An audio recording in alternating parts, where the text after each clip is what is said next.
received his master's from the Fletcher School of Law and Diplomacy and a BS in Fine Arts from Georgetown University. He's a first-generation Congolese American. Please welcome Omekongo.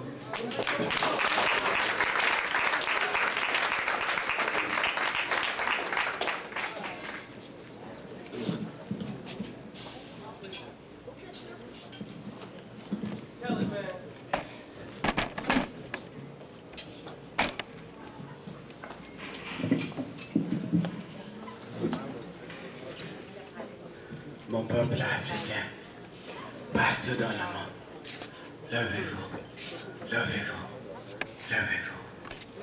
Le final est déjà arrivé. Mon peuple africain, partout dans le monde, levez-vous, levez-vous, levez-vous. America, land of the free, home of that brave slave who fought so that you could vote, even though you don't. A land where you can fly high like a bird in the sky, or be dragged like a bird through the streets of Jasper, Texas. A land where blacks run around like we don't know who we are, and have a record company make us superstars.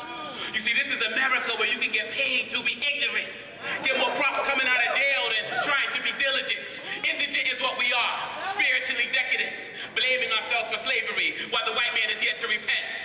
Damn, he must be heaven sent. We feel we have to go to school where he went, pay him rent, smile in his face and always act content, spend $650 billion a year building his encampment while spending on us just 7%, thinking if we go to a black school it'll be any different when in black and white schools they control the endowment.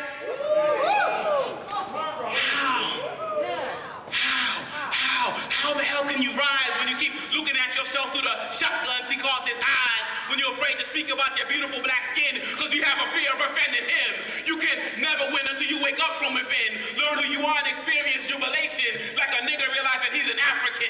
I said like a nigga realize that he's an African. You see, we have trouble uniting because we don't trust each other, neither sister nor brother. We are dying, my black family, and I know you can't stand me because of what I'm saying, but we need to start playing. Look at you, descendants of almighty Africans trying to be egocentric Europeans and doing a horrible job at that. Running around like chickens with your heads cut off or putting polluted, decomposed KFC chickens in your bodies, killing yourself both physically and spiritually. The time is late. The hour is now. We need to stand up, black family, and be black and proud, and say it loud. Because you see, we're in America, but America ain't got to be in us. We need to rise up like the dust in the sandstorm called white supremacy. Stand proud of your blackness, because it's all that you got. Stop prostituting our race like no one ever fought so that you can be in America and enjoy what you do. Use this system, but don't let it use you. Let's get it together, black man and woman. Let's support our own businesses and own our own land. It's now or never, so if you're not going to start acting like you're proud to be black, then give it back. The lips, the hips, the naps, the sack, just give it back and lie down and die from that spiritual bullet in your back.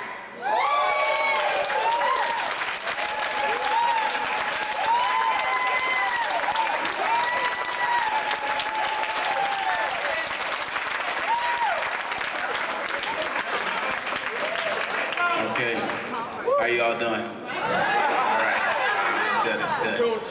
Glad I've been able to make it up here. Got off the bus 4 in the morning, so glad I was able to participate. My name is Omekongo Wadabenga. I have 2 CDs that are out. My second CD is available in the back where VCR is sitting. He has it up. There'll be some flyers that'll be on the front table for people who are interested in getting my contact information if you don't get a chance to purchase a CD before I leave. On my CDs, I perform in English, French, and Swahili. So please check them out. I'm going to share one more promo for you all. My website is omekongo.com, which is my first name.com, which is on the flyer. So this has been a powerful conference this week, and so the theme is getting free, so we're going to end on a note of freedom. We all right?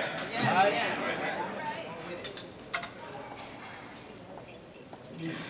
Ngozi keleli Afrika malupanganisu fondo wayo niswa imitana so yesu kosi sikelela ti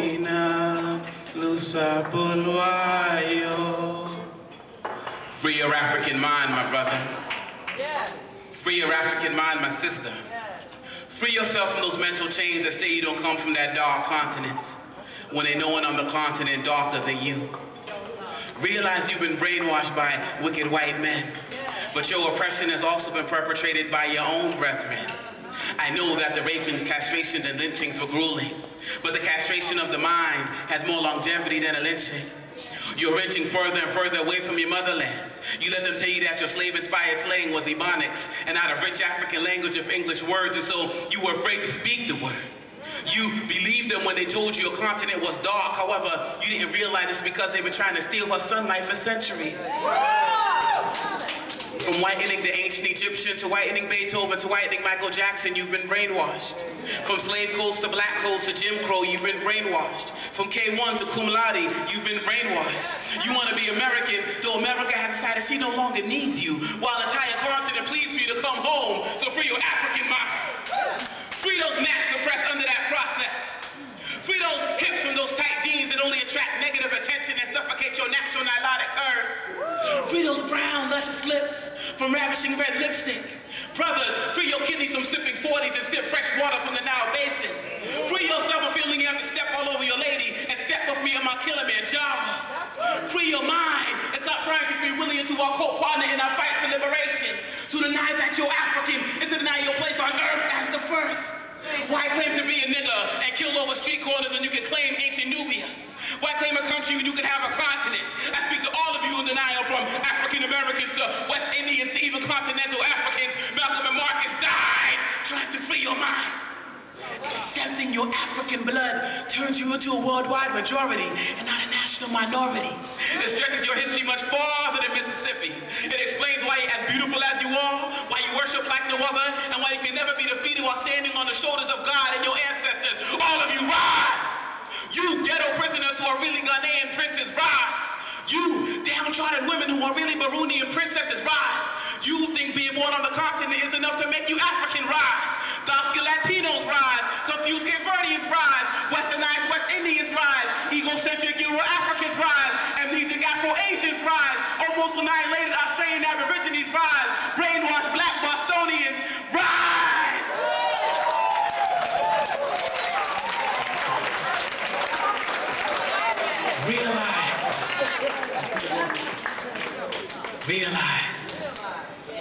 Realize being African is a state of mind. Realize being African is a state of mind. And walk with me through that bright African sunrise.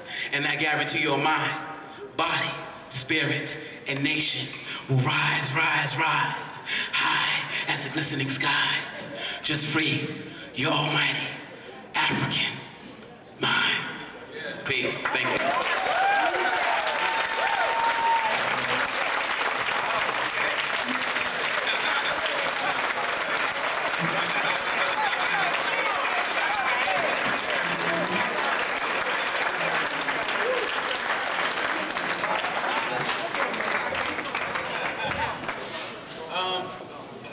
I was told I could do another one. So that's cool. As I said, I'm a first-generation Congolese American.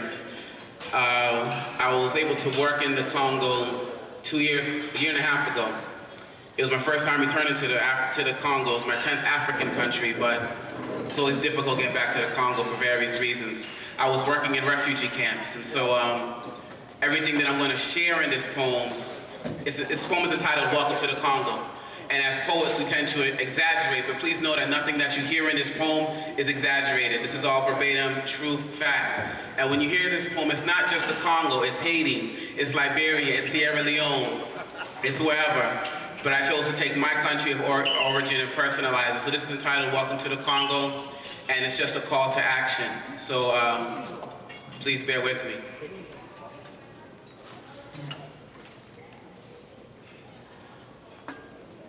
Je viens d'un pays né de la liberté, pas le pays de la liberté.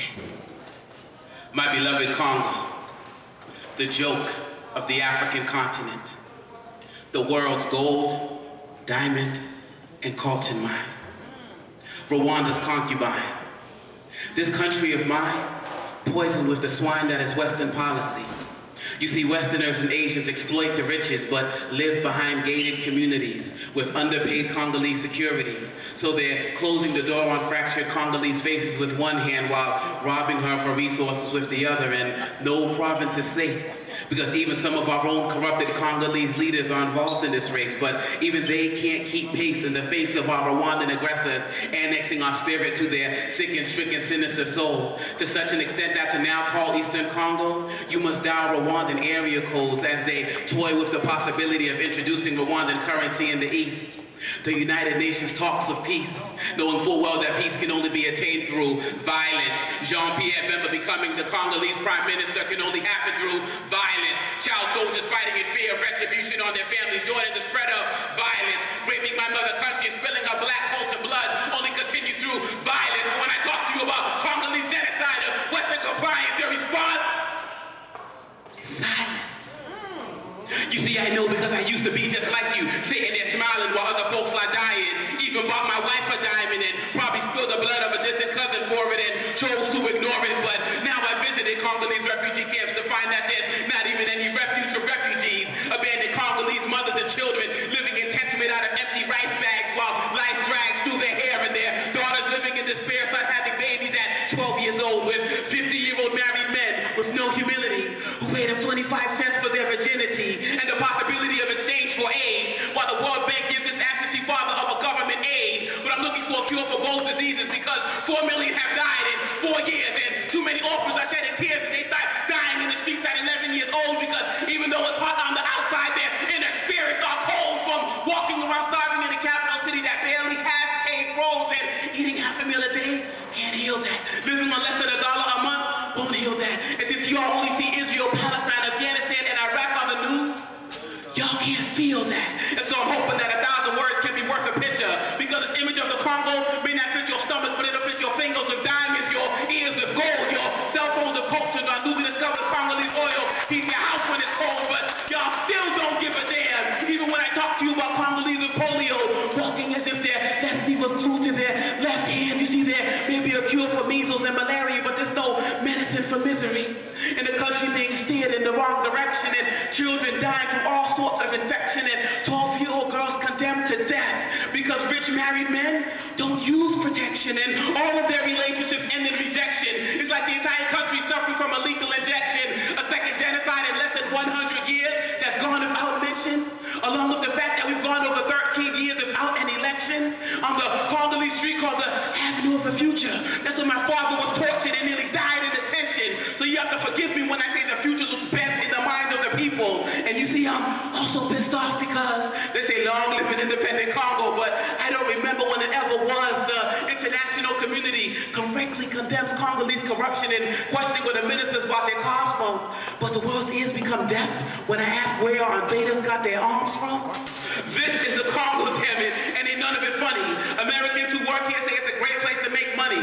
Folks with connections from Bush to Bin Laden said he robbing this country of her resources through Lebanese liaisons, living in the land of internationally sanctioned genocide, where pathetic United Nations plus future United States policies equals pesticide, claiming that they finally broke a peace, but don't let them fool you, because up until this day we're still digging up body bags in Bunya, because their role in the Congo supports nothing but violence, a continual purchase of Congolese resources that never benefit the masses, compliance, possible untested AIDS drugs on unsuspecting Congolese in the name of science. Homes like this to try to wake you all up, a simple act of defiance. All I ask of my beloved Congolese people, self-reliance. But when I ask you to help me heal the hurting heart of Africa, your response? Silence.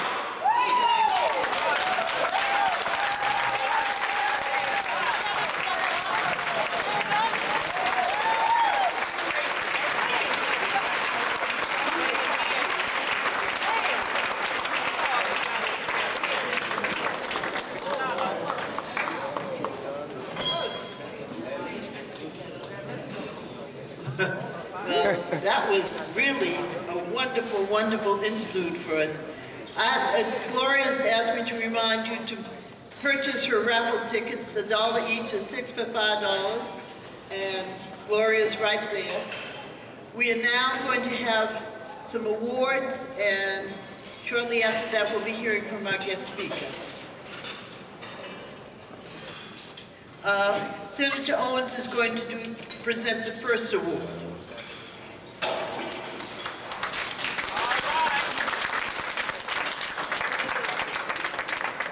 Thank you very much.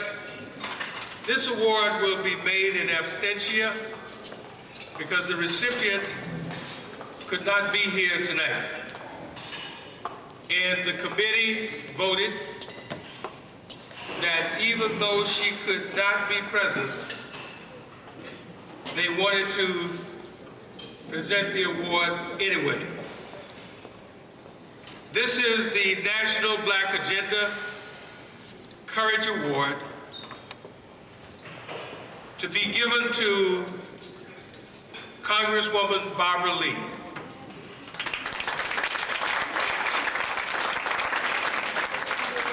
In recognition of her courage on behalf of black people in America and throughout the world.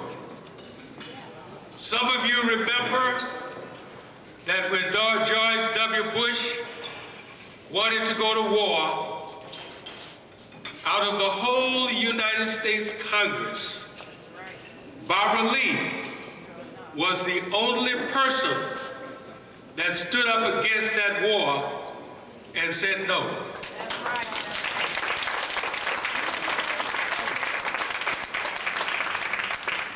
It is because of that kind of courage and knowing full well the pressure that she was under, the threats that came on her life, and the effort that it had to take for her as one single woman to stand alone, tell the whole United States Congress, George Bush and the world, no. That's why Barbara Lee deserves this award.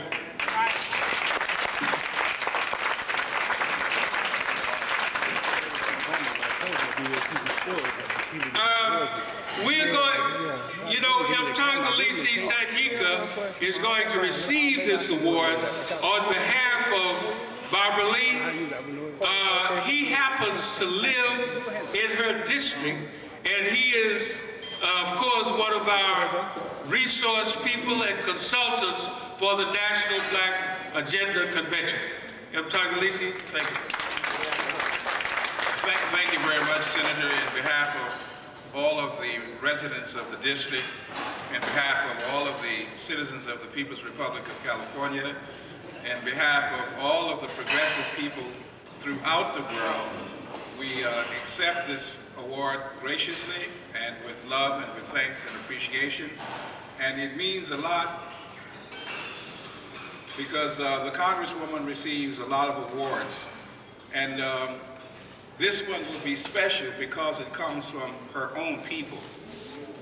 And believe me, back home, there were those who looked like us who were challenging her because of her courage.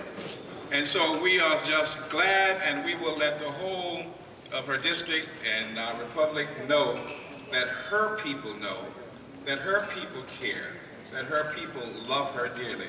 So we thank you from the very, very bottom of our hearts. Can we get a photograph here? We want to send this to Barbara Lee and the newspapers. Can we get a photograph just passing this award here? Thank you. And by the way, it is signed by Representative Gloria Fox, the Honorable Richard Hatcher, Representative Shirley Owens Hicks, Representative Benjamin Swan, and Bill Owens.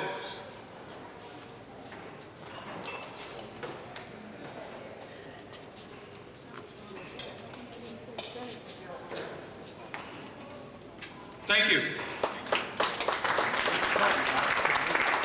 And now Joan Whitlow will come to present some additional awards. Joan?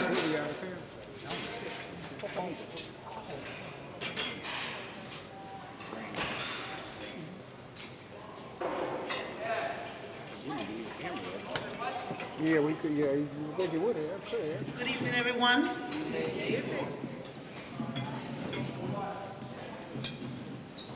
I'm a little tall, so yes, I think I'm going to need this. I thank you all for coming here tonight and enjoying this fabulous week with us. What I would like to do is, on behalf of the National Black Agenda Conference and on behalf of the staff, we would like to honor Senator Bill Owens and every convener here, thanking them for allowing us to come together as a people in order to do something for ourselves and our children for the future. So on behalf of the National Black Agenda staff, here are the awards that we presented ourselves to you all.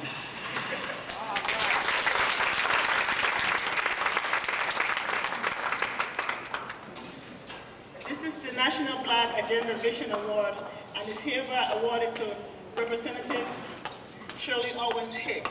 All right. On the staff of the National Black Agenda, the representative. Madam, we thank you very much. You worked very hard and you deserve this.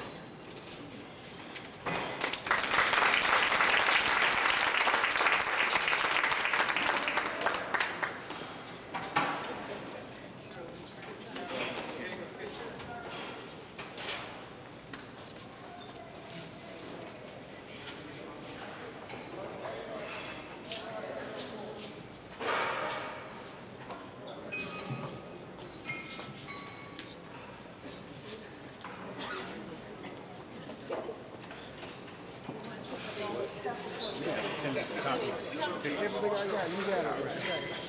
You can go bump the side. You know they're going to be right here. I'm going to send you one of these tapes to you. You got probably one night. You can see.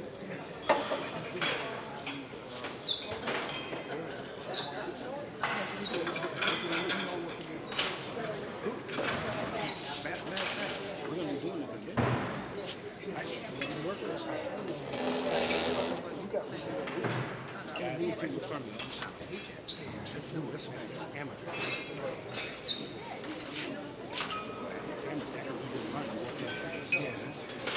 Let me move down this way. Right in front.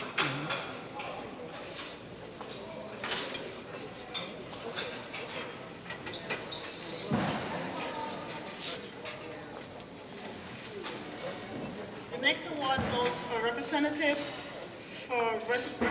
Gloria Fox. And on behalf of the National Black Agenda staff, this goes directly to Gloria Fox. She's not here tonight, so I will ask Ms. Shirley Owens to receive this on her behalf.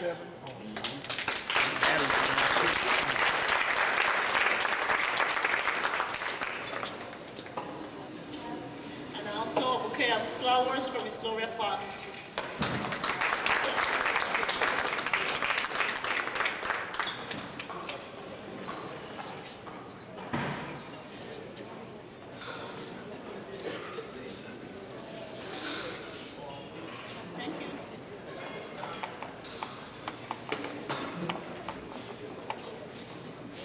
Next award goes for Representative Benjamin Swan on behalf of the National Black Agenda staff. We thank you and we ask Professor come on, Jamari, could you please receive this on behalf of the Senator and Representative, I'm sorry.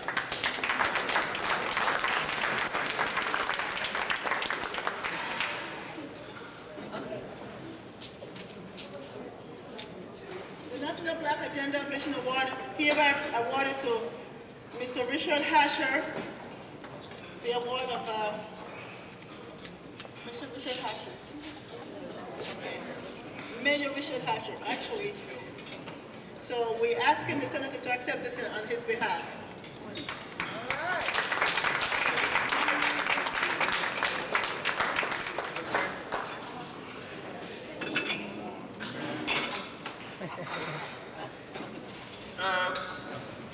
Mayor Hatcher sent a letter and a phone call that he couldn't be here tonight, and that he wanted us to express that to everyone. But in fact, his words are, and I will try and depict it the way he said it, I hate it that I just can't be there today. Those are his words, and with those inflections.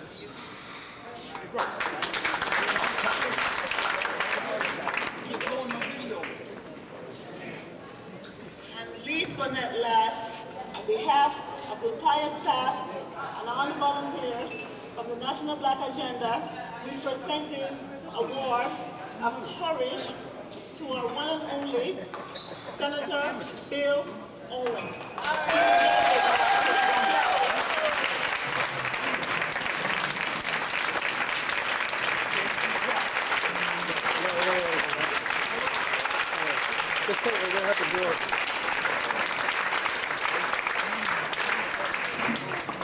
Well, first of all, I really want to thank you, but I also want to tell you that I'm a little embarrassed. I had no knowledge of this until about 5 minutes ago, and they were going to try and sneak it up on me, but because I went to get Barbara Lee's award, that's when I found out that this was going to happen. Let me just tell you that you're the ones who really should be receiving.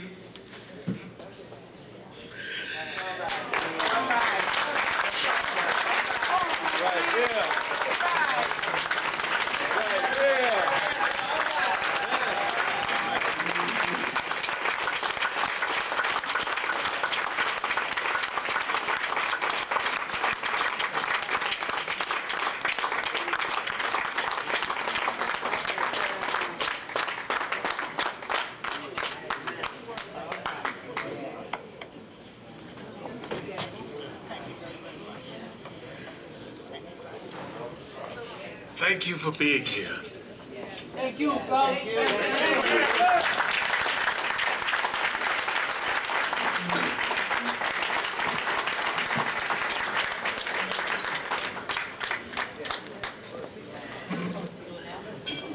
Well deserved, all of the hard workers. Now I'd like to introduce our guest speaker, David Hall. He's former dean of the law school at Northeastern University, former provost of Northeastern University, and currently a law professor at Northeastern University. And I'm sure you will enjoy him very much. David Hall.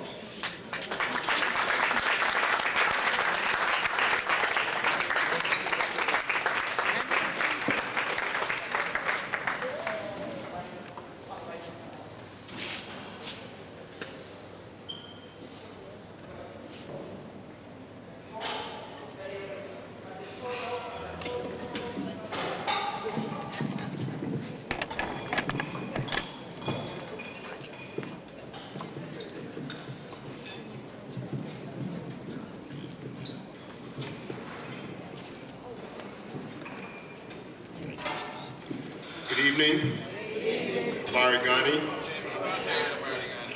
It is indeed an honor for me to be invited to share a few words with you on what I believe is an historic and overdue gathering of our people.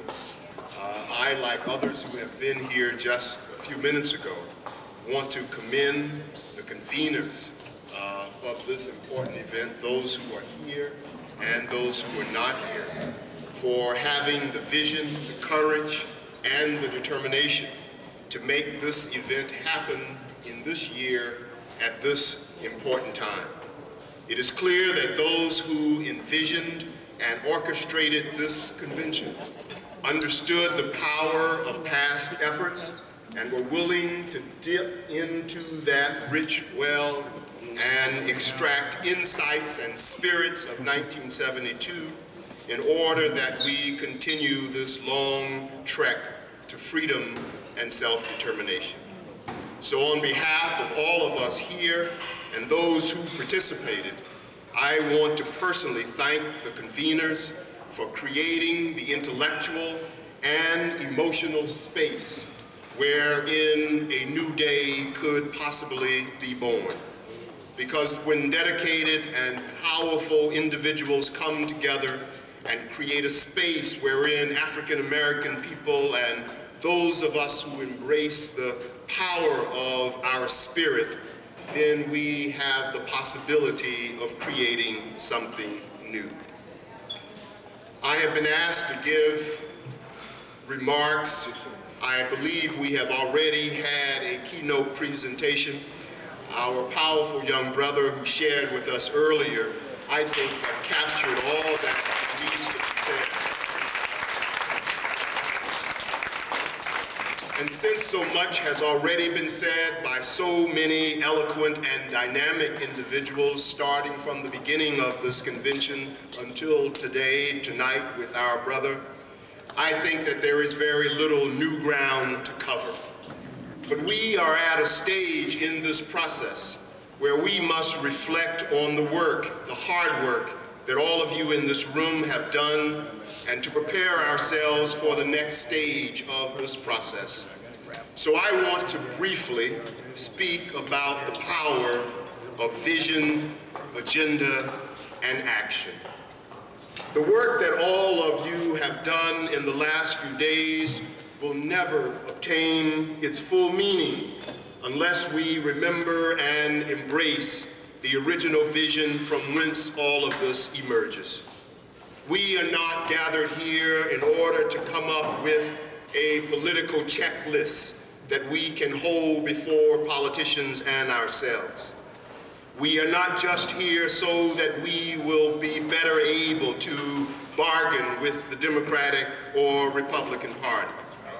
Nor are we here to turn the diversity of our views and perspectives into a political straitjacket that tries to make all of us think alike. We are here to keep alive a vision of a free, self-determined, prosperous, and culturally whole people. And this is a vision that gave birth to the Gary Convention. But as you know, it is a vision that is much deeper and older than that. This vision began when the first European explorers arrived on the continent of Africa and began exploiting the resources and the people. This vision was born when the first African was captured and placed in chains in the holds of a slave ship, destined for a land that would try to consume his labor and his soul. And we, those of us gathered here tonight, are the heirs, the caretakers of this yearning and this collective desire of our people to be free.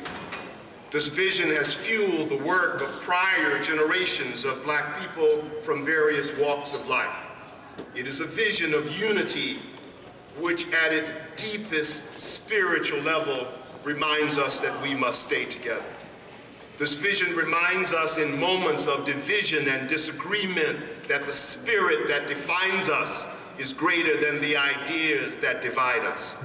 It is a vision of deep respect and appreciation for the suffering of our people and the lost dreams and wasted talents that walk our streets every day. This vision is a form of libation that we pour through our work for those who lie at the bottom of the Atlantic and for those who still sleep in unmarked graves and with untold stories. Yet this original vision of change does not emerge from a desire to replicate the political and economic structures that oppress us, but comes from a longing to fashion a new house for our aspirations and to transform these existing political structures. This vision that has been passed down from Nat Turner and Sojourner Truth reminds us that defiance is not a subversive act, but a spiritually mandated responsibility. It is a vision cultivated by Douglass and Du Bois that compels us to use our intellectual powers and tools in service of our people and never for our self-aggrandizement.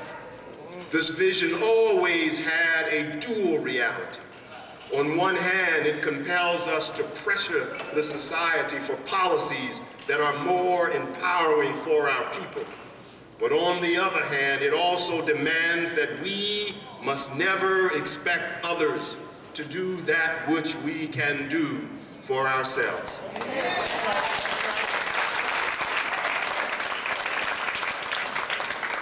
And finally, this vision that must stay with us is the fuel for this convention. Reminds us that our ideas are no greater than the love we have in our hearts for our people and for all humanity. For if our political agenda and actions are devoid of love for the very people we are called to serve, then we will never be their balm in Gilead. We will be pouring poison down parched throats. So the activities and plans of this weekend, the hard work that people have done and have crafted, did not just drop from the sky. They were born out of this deep and historic vision that has been cultivated by generations of African people who bathed in this river of social justice. They passed this prophecy on to us, for they knew that where there is no vision, a people perish, and they did not want any of us to perish. So the agenda that we have developed in the last few days and will consummate tomorrow morning must be measured by how it stands up in regards to this original vision. The number of positions we agree on, the eloquence and power of the words on paper will be meaningless if they come from a place that is contrary to this vision. That original vision must not just dwell in our heads, but must be the lifeblood that gives meaning and purpose to our lives. So again, I want to commend all of you here who have taken the time to collectively craft an agenda for our future. Many of you came here from various communities where you have been working hard on crafting local agendas that have the potential to be transformed into national and international agendas. Some of you came with ideas that you knew were right and yet have been willing to share, shape, and mold those ideas in a manner that they are now reflected in documents that will be produced and distributed by this convention. What you have given to this process is immeasurable, and it can be a living testament of the power of unity and self-determination. Yet, we must all understand that the word agenda is defined as a list of things to be done. So no matter how powerful this agenda is, if it does not translate into action, then it is not an agenda, but a wish list.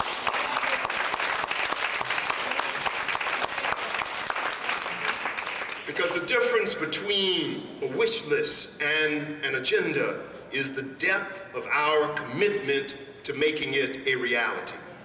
Wish lists we expect others to take care of for us. An agenda is something that remains in our hands and compels us to action. So each of us must ask ourselves whether the documents we have crafted is a wish list or a true agenda that will guide our daily attitude, aspirations, and actions. This has been the place where so many of our efforts in the past have failed. We have spent valuable time crafting eloquent documents with powerful political words, but they never leave the pages. So just as faith without works is dead, so is an agenda without action.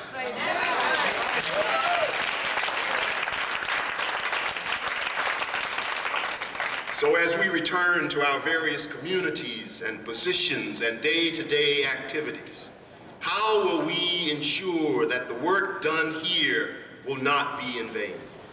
I urge us to make sure that we take these ideas and institutionalize them, These ideas, if we believe in them, must be etched in our consciousness, in our souls, and in our hearts, and they must be things that we constantly remember and feed on.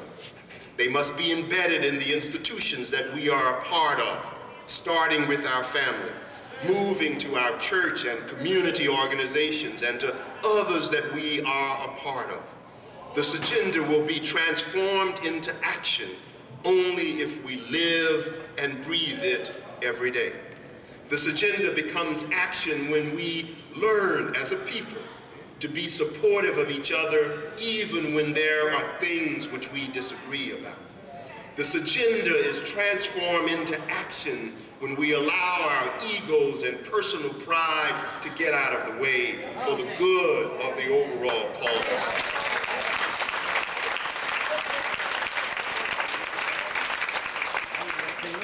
So like the generations before us who came and gathered in places like this, we have a difficult road ahead.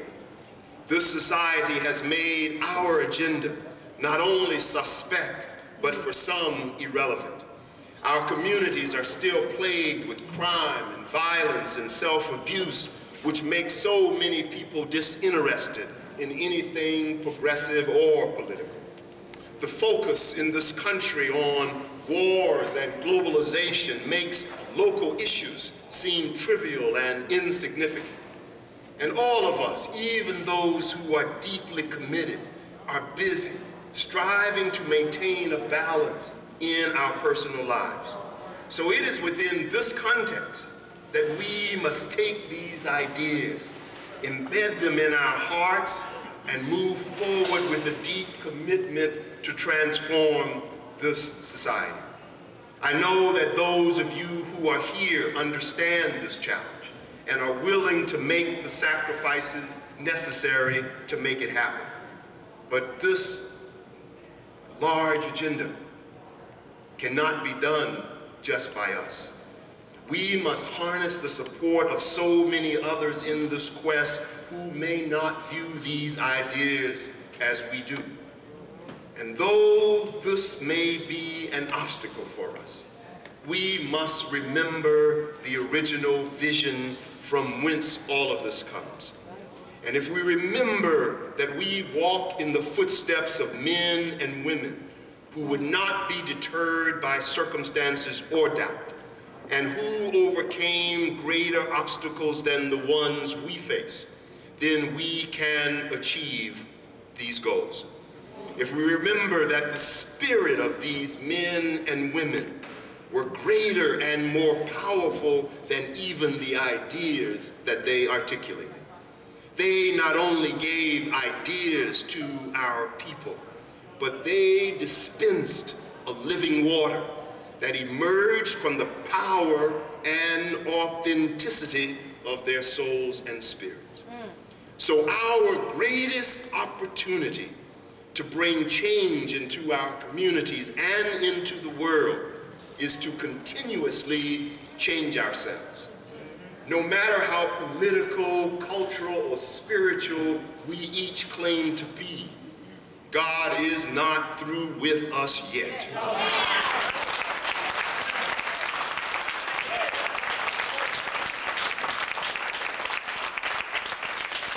We are works in progress, just as those who we hope to influence and change. So it is from this place of determined humility that we will draw others into this movement. This spirit has already been reflected in our time together. I have seen and heard it in the sessions in which I attended. I have seen brothers and sisters who have been willing to cross boundaries and break through unnecessary barriers.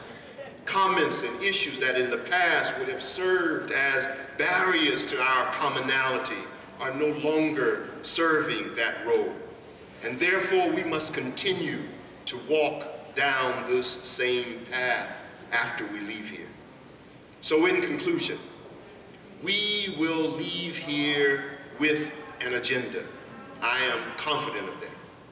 But we must also leave here with a vision that is rooted in our ability to dream of a better reality for our people. But we must also not be restrained from action by the difficulty of the task, or by the fact that so much of what we have at this point is really a dream. For in the words of Tony K. Bambara, the dream is real, my friend. The failure to make it work is the unreality. Our actions in regards to this agenda is what makes the dream real. And though we have an uphill battle, our history teaches us that we are skilled at walking up hills, even backwards if we have to. In the book, Evidence of Things Not Seen by James Baldwin, we find these assuring and powerful words. He states, and I quote, "I have a dream. This dream must alas be disentangled from whatever nightmare controls this fearfully white republic. Difficult it is to make brick into straw. We may be doomed to discover that it is not impossible. We may indeed be on the edge of the recognition that making brick without straw is precisely our historical and actual specialty. So this agenda that we have created and crafted will be mud if we do not embrace the vision behind it, and if we do not combine that vision with sincere and dedicated action.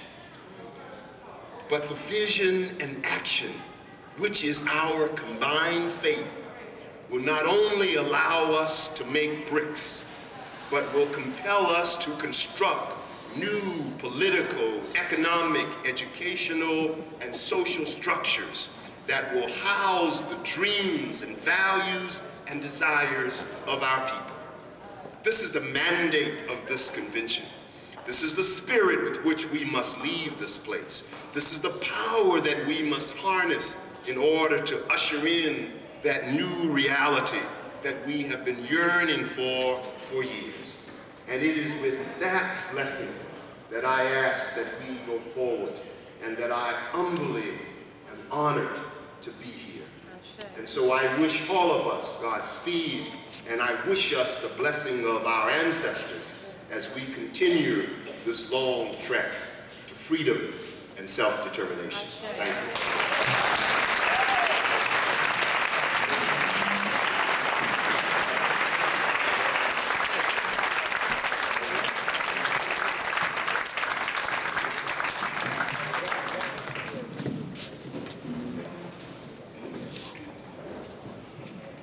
I'd now like to call Arthur Williams up for some acknowledgement, and then we're going to have the raffle right after Arthur.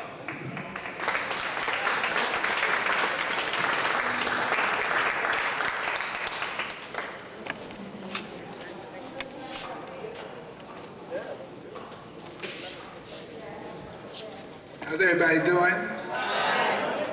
Let's give Mr. David Hall another hand. Wonderful, wonderful night. Let me make some acknowledgments and a few announcements, and then you all will be able to dance for a little while and have a good time. Have a little raffle. I'd like to acknowledge, first of all, how about that food tonight?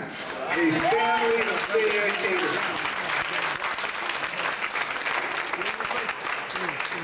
Roxbury Community College. Yes. African Studies Department, UMass Boston.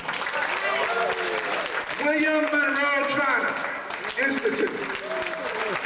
Neighborhood Network News, Nation of Islam. National Black Caucus of State Legislators. Mattapan's Finest Barbers. National Caucus of Black Mayors. National Council on Black Studies. Roy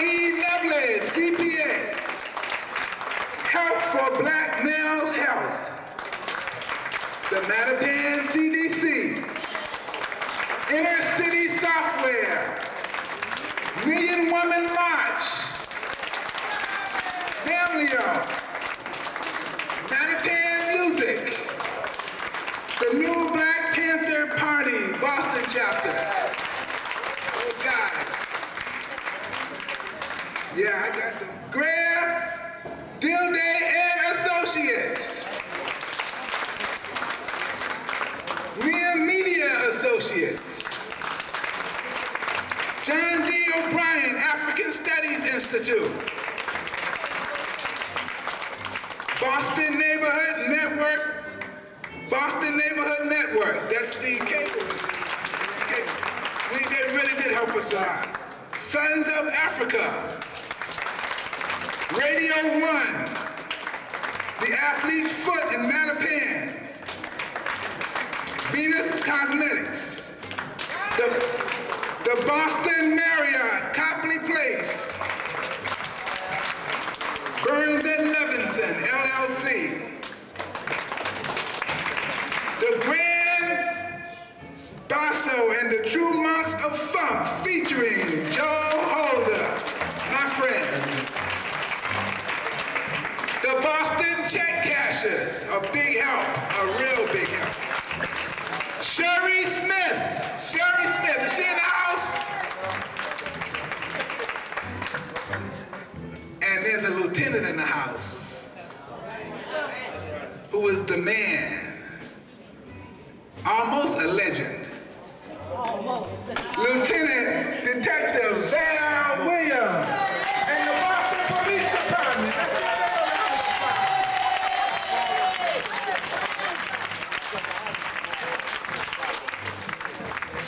Restaurant Cesaria Lara.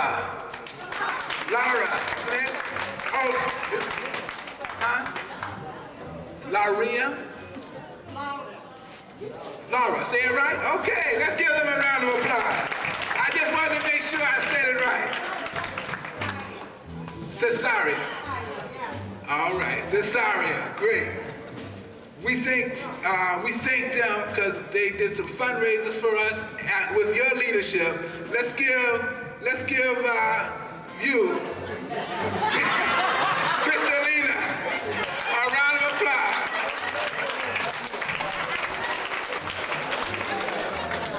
Okay. Now,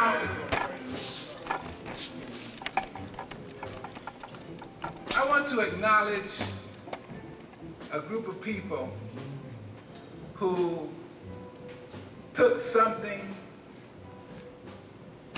actually took nothing, and made something. That's it.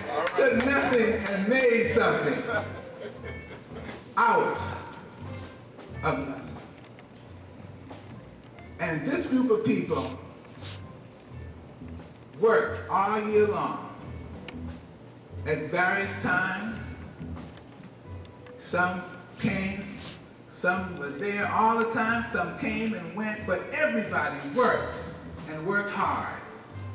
Some came in the end and were just as important as if they were there the whole time.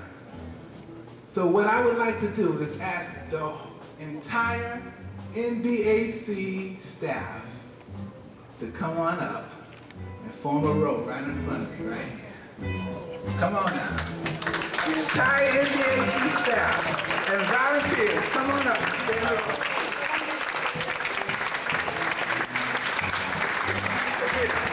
This includes the planning committee, the volunteers,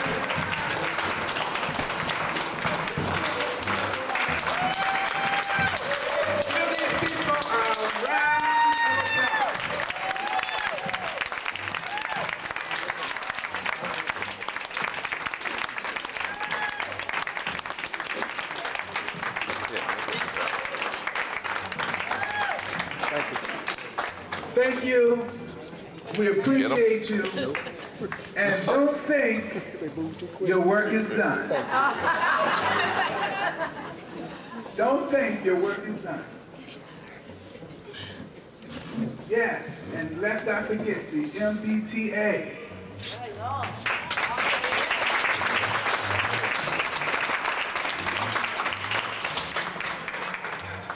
The MBTA, and also I have some vendors that are still here. I would like you all to make sure before you leave to go by the tables. Yes. We must spend some money for these people. Not only are they businesses, but they're here to support us. Unique designs in leather, Vernell Jordan.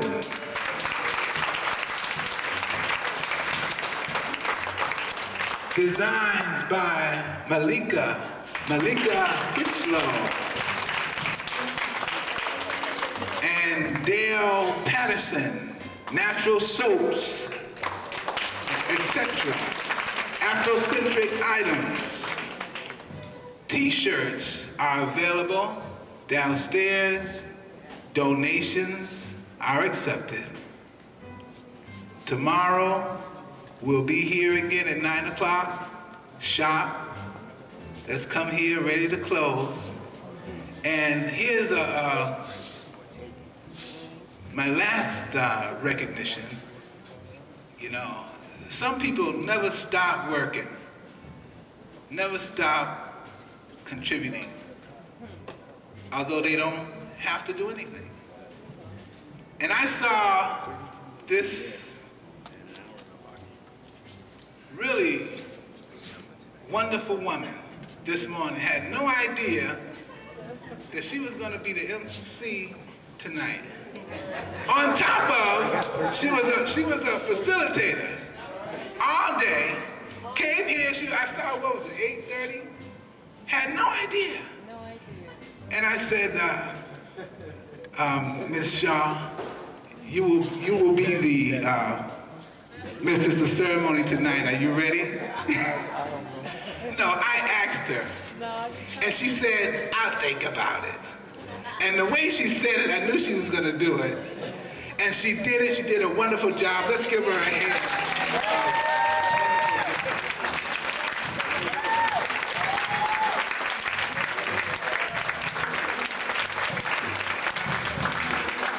And last but not least, I must say, I'm going to take a minute and talk about Senator Bill Owens. Yes, yes, yes. Because since I've known Senator Bill Owens, I have always respected the fact that when he believed something was right, he stuck to it and pushed for it, no matter what anybody said. And there were a lot of people saying this would not happen. There were a lot of people saying he and I both were crazy. There were a lot of people leaving the table. We asked for donations. Sometimes we come to meetings and nobody would be there. We'd be talking to each other.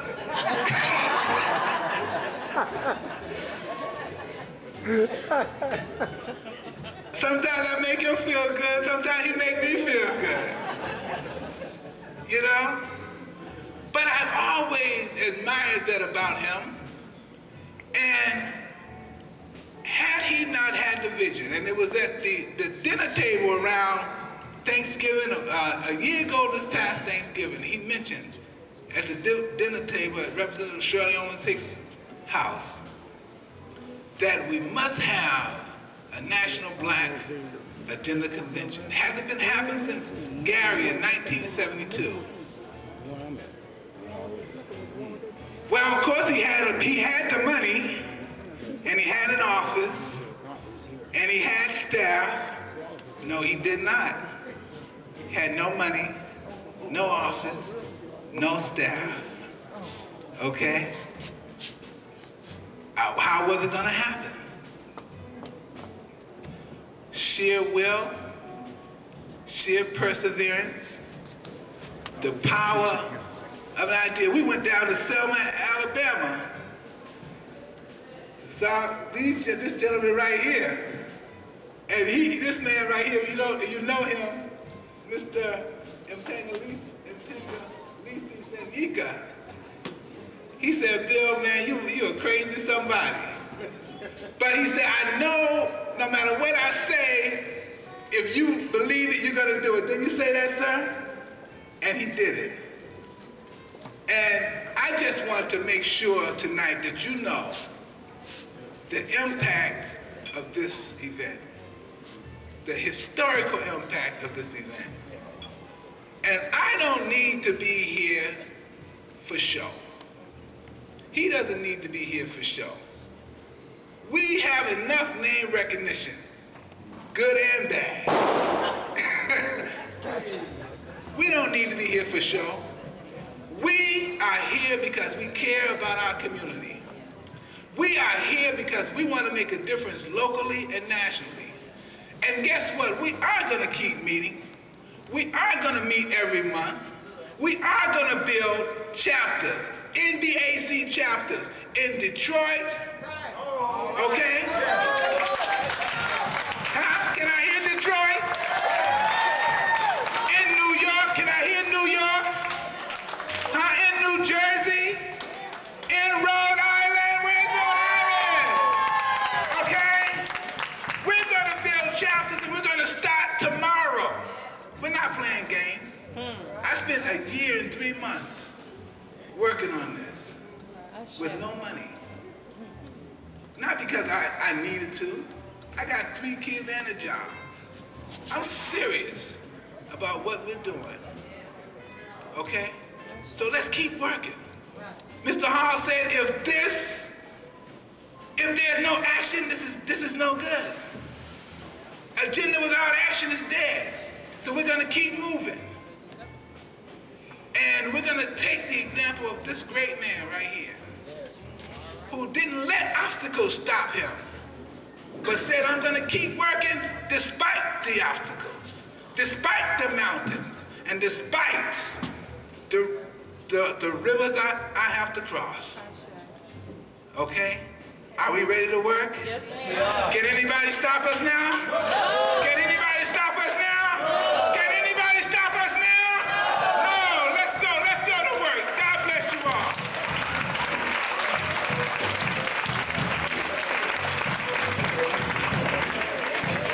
Thank you. And now the final thing before everyone can start dancing, having the raffle.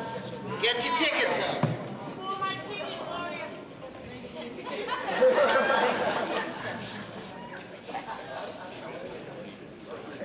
I didn't get one. You want to get one before you do? Oh, are you still selling? We didn't get ours.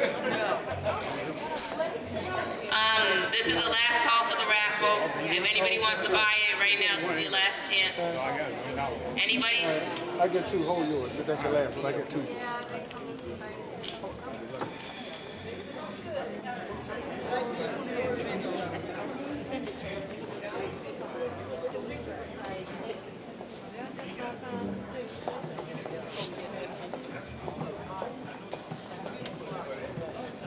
You need it.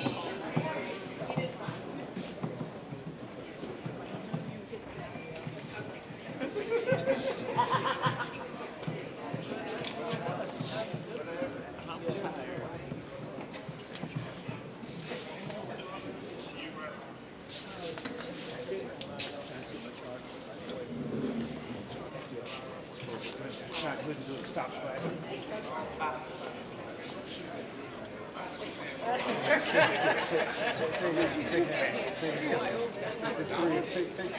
Everybody had their tickets out?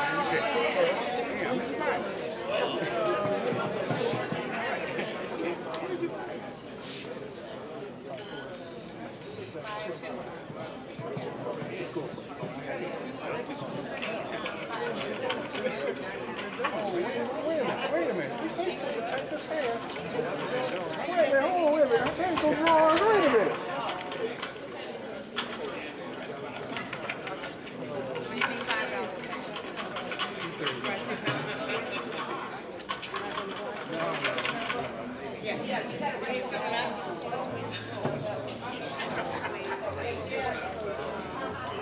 You need change? Brilliant, man. Brilliant. Yeah, fill it out first. Fill it out. Oh, shoot. Anybody else?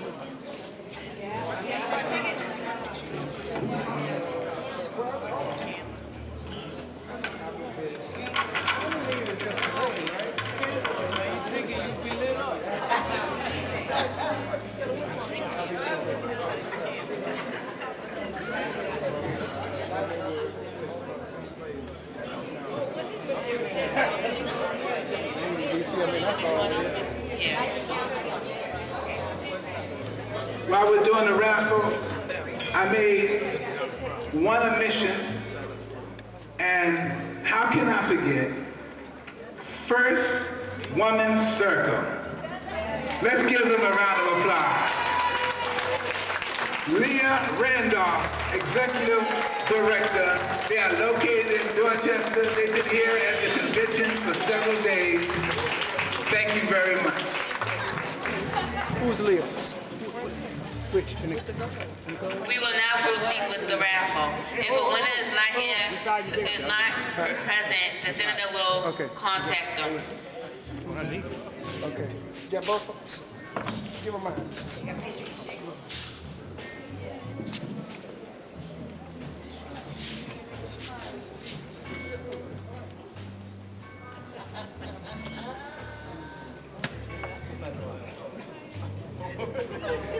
The first gift. Don't shake them up, just put it on the top. The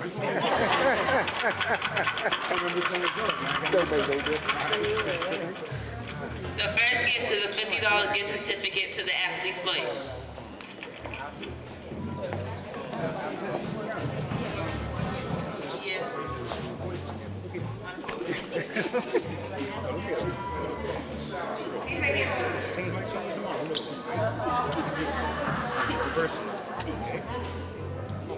The first number is 075304 and G. Phillips.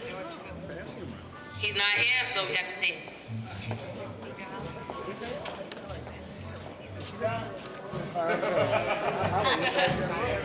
Second is two gift certificates to Mattapan's Finest Barbers. Somebody want to say?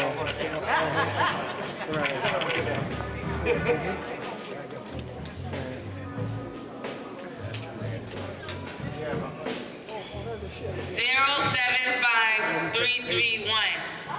Sean or SHN.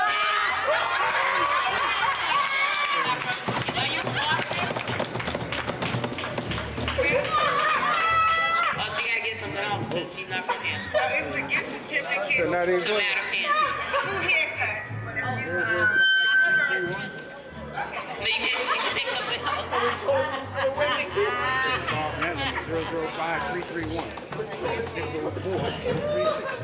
It's an old one.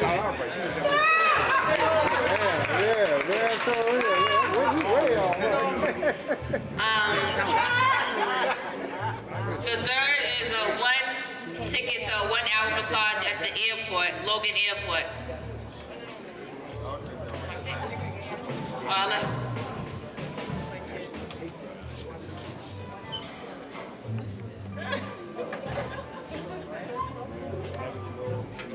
Number 075282. BOGA8. Boja. I don't know. So that's that, the singer, Boja.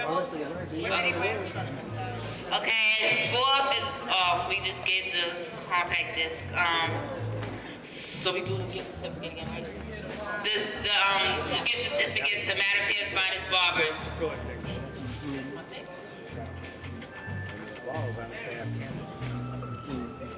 Is there anything in it, bro?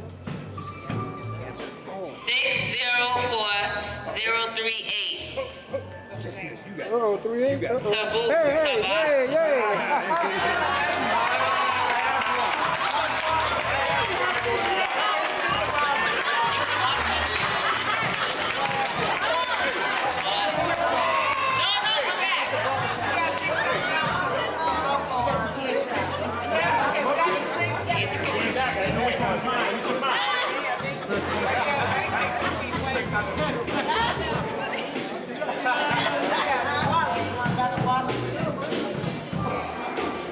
Yo, you switched on me. Okay,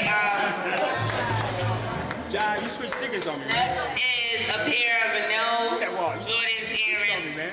And we're gonna pick. Somebody wanna pick?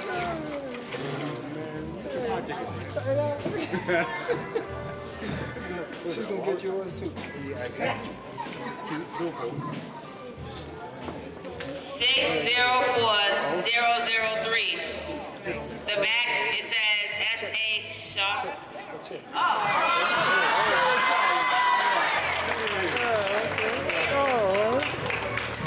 Next is the African angel that's sitting on the table. Someone want to pick? Anybody? We need to find who got this.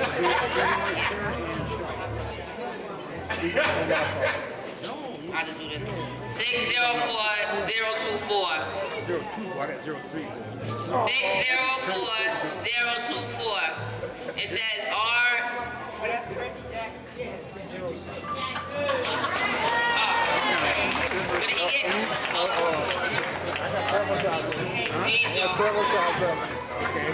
Next is the we still got the 2 gift certificates to Mattapia's Finest Barbers. So,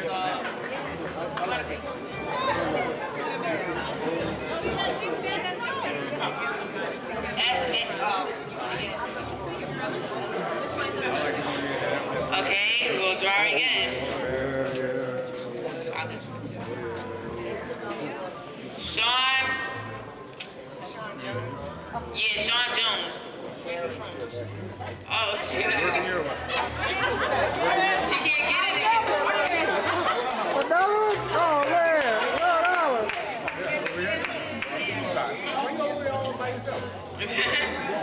I never win. To the Mattapia's Finest Barbers. Somebody wanna pick? No, what if it's you? Oh. Like 7 women every man has this time. I can't get it. I'm like, somebody got more than you. You know? Ain't me, you know? My day is over. No, they macaroni. You got something. 075312. Frank Jalip's. Gillespie, Frank Gillespie from Detroit. That is our bus ride.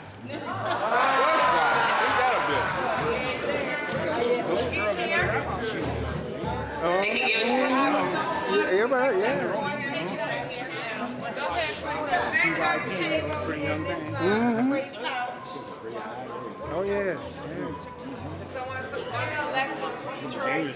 They took them. On the table. There's 4 sets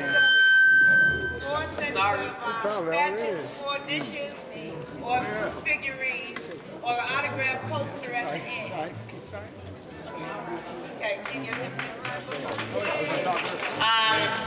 We still got the 2 Mattapia's Finest Barbers.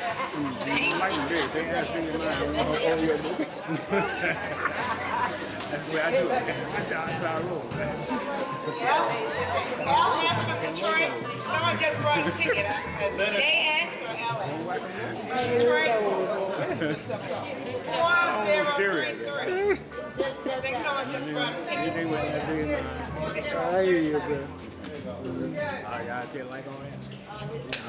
They can't get that. You gotta get something from the table. Or you can get off this couch. I can't carry Sway them across the pouch, threshold. or the statues, or the dishes, or the autographed picture leaf. Yeah. So, hold on. Who is it? I got it.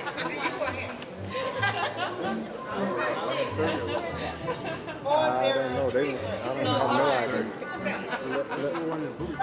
What's your ticket from him?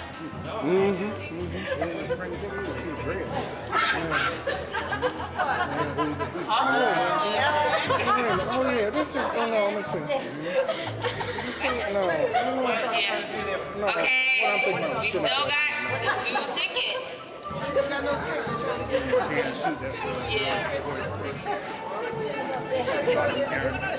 Right here?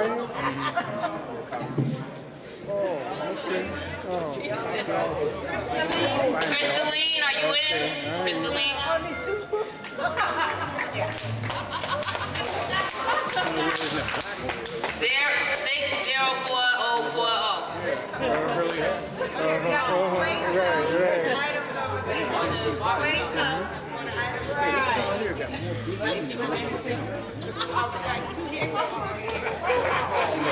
These two guys share it too. Oh man, yeah. I was down there one time. I met this girl, so fine. Jet black complexion. Okay. Straight black hair, built brick shit. Right in front of the White House. Driving a Lincoln Mark 4. Pulled up the opened the door, right in, took her home, shit. 604018. Take her out that night, let her make it. Davina. I lost all my phone numbers. Oh, that's right. Yes, she's right there. I lost the whole outfit in California, everything. Brother, I know it hurts, man. They stole my decent report. I had a bad decent report, man. Oh.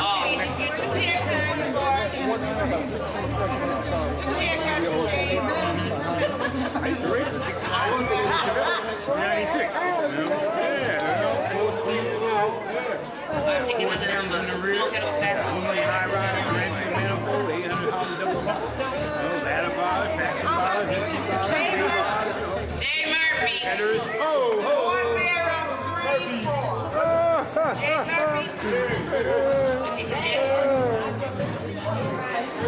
You from here? You want the box? The shape? You want the shape? You know what that is?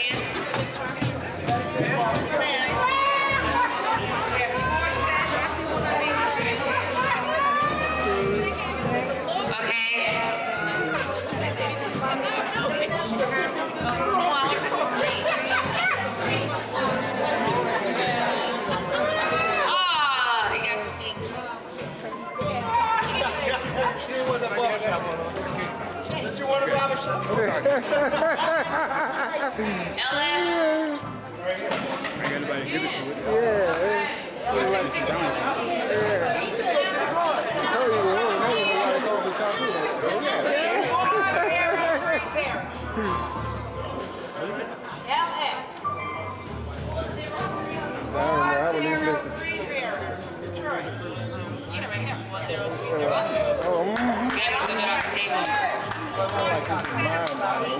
Workshop together. Good mind on it. Yeah, she doesn't just follow. She thinks for herself. Anybody can go do it. 075 342. Yvonne Stokes. Dorchester. Yeah.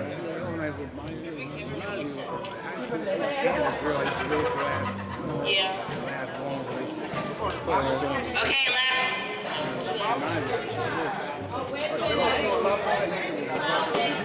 Huh? Hold on, who is it?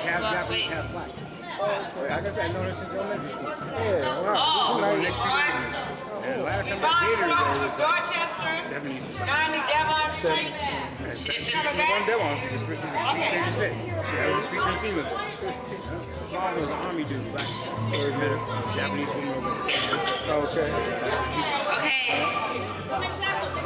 In fact, last time I talked to her a couple months ago, Whose number? Okay. Couldn't make it out night. 075 302. Boja. No, go to the next person. See anyone. I've been in Mexico, Canada, lived in California, Chicago, New York, Oklahoma, Texas. Always gone.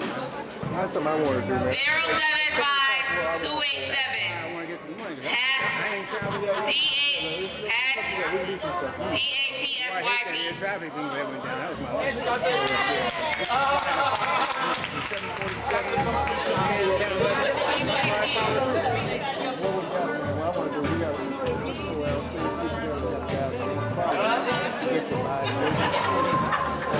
That's the end of the raffle.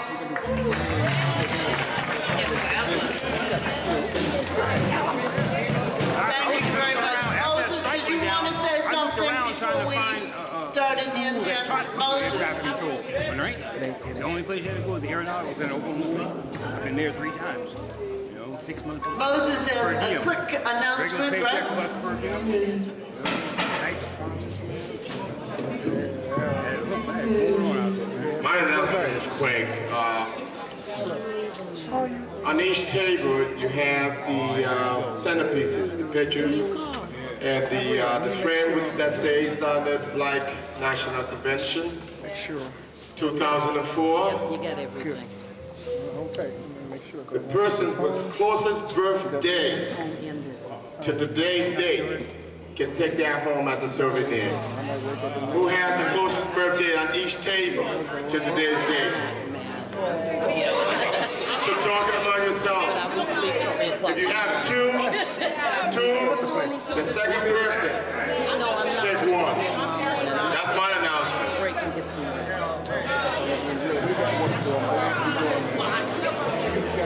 Thank everyone for coming. Have a great time. The music will now begin. I just talked to them. They are contemplating letting me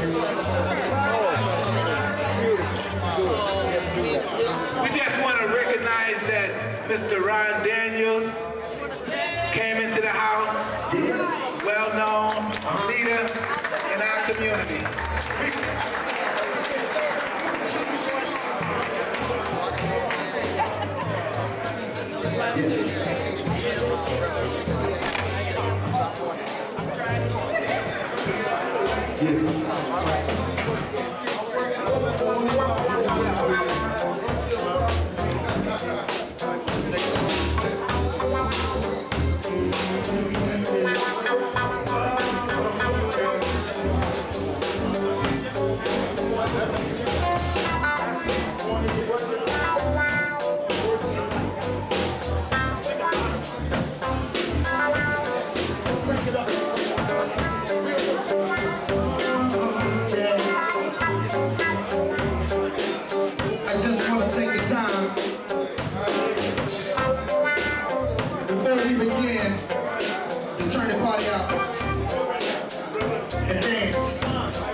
We have no other than just the percussion himself, Matt Ellis. And I,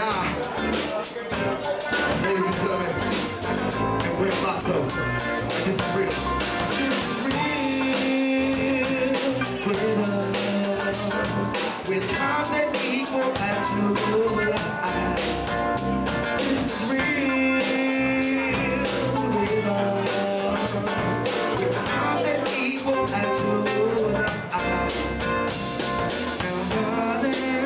Come on and groove with me on the dance floor. Well, we can do this right, no worries about the stressful life. This is all night long.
struggle was the end. When it's all said and done, then it's over and dead. Regardless of every year, close range, the era was an hip-hop.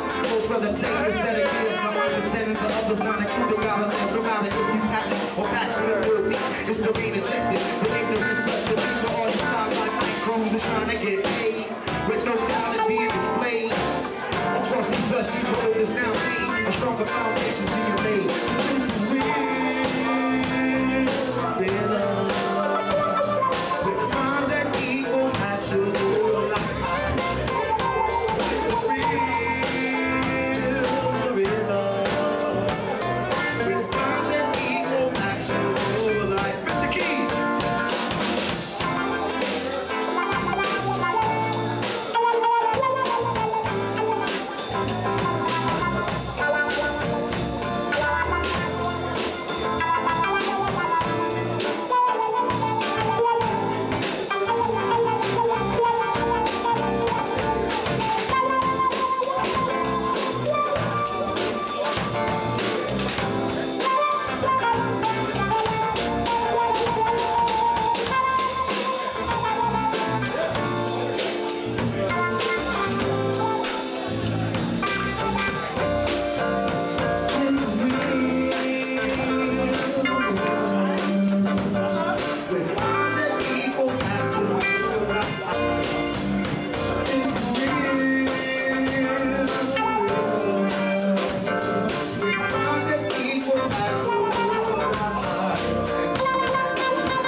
Thank you. My name is Grant Bosso. In case y'all missed the show last night, basically what we're doing, we're playing some of my hits. I have my drummer here today, so I feel better. I can just do my job, man. But we plan to do everything. We play everything from souls, reggae, rhythm and blues, you name it, we play it. All right. Right now we're gonna play a song called Worth in Life. When I was a little boy, my granddaddy used to wake me up every Saturday morning and say, come on, get your stuff, we going fishing. And what we used to do with him and his buddies, we used to ride the boat and talk about life situations and have conversations. And this is my Worth in Life. Define your worth in life, 'cause ain't no worth in life. Yeah, search your sights. While along this dusty road, what comes next only heaven knows. Not shows how your soul grows, you reap what you sow. So define your worth in life, 'cause ain't no deserve in life. Yeah, some hurt in life, so be your search your sights. So define your worth in life, 'cause ain't no desert in life. Yeah, some hurt in life, so be a search your sights. While along this dusty road, when comes next only heaven knows. Time shows how your soul grows, you reap what you sow.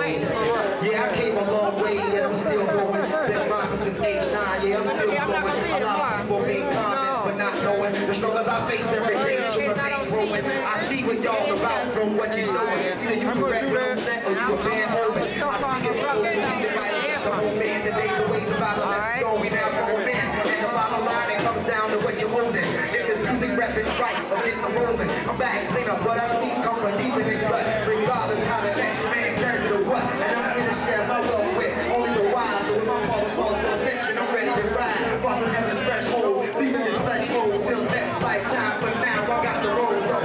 So behind your worth in life, 'cause ain't no desert in life. Yeah, I'm some hurt in life, so be the search of life. While along this dusty road, what comes next only heaven knows. Time shows how your soul grows, you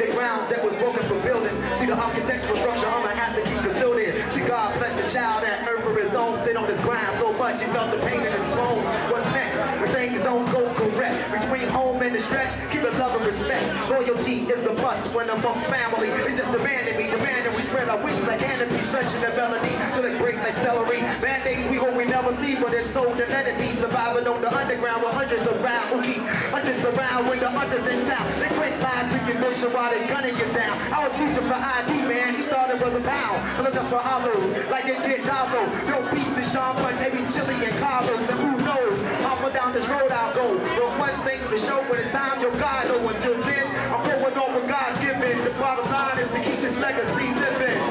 Over the line, your worth in life, cause ain't no desert in life. Yeah, some hurting lives, so leave your search your sight.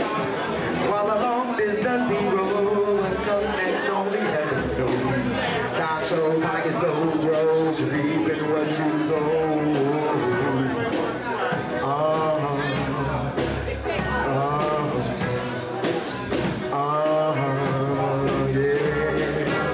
So then find your worth in life, cause ain't no desert in life. Yeah, some hurting lives will reassert your sight. While along this dusty road, what comes next only heaven knows. Time shows how your soul grows, you reap what you sow.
Just reassert your sight.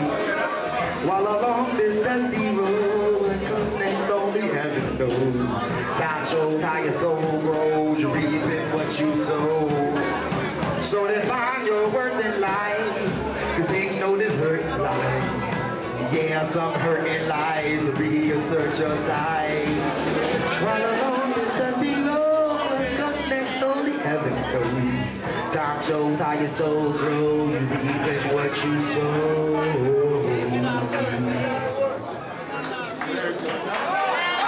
Thank you.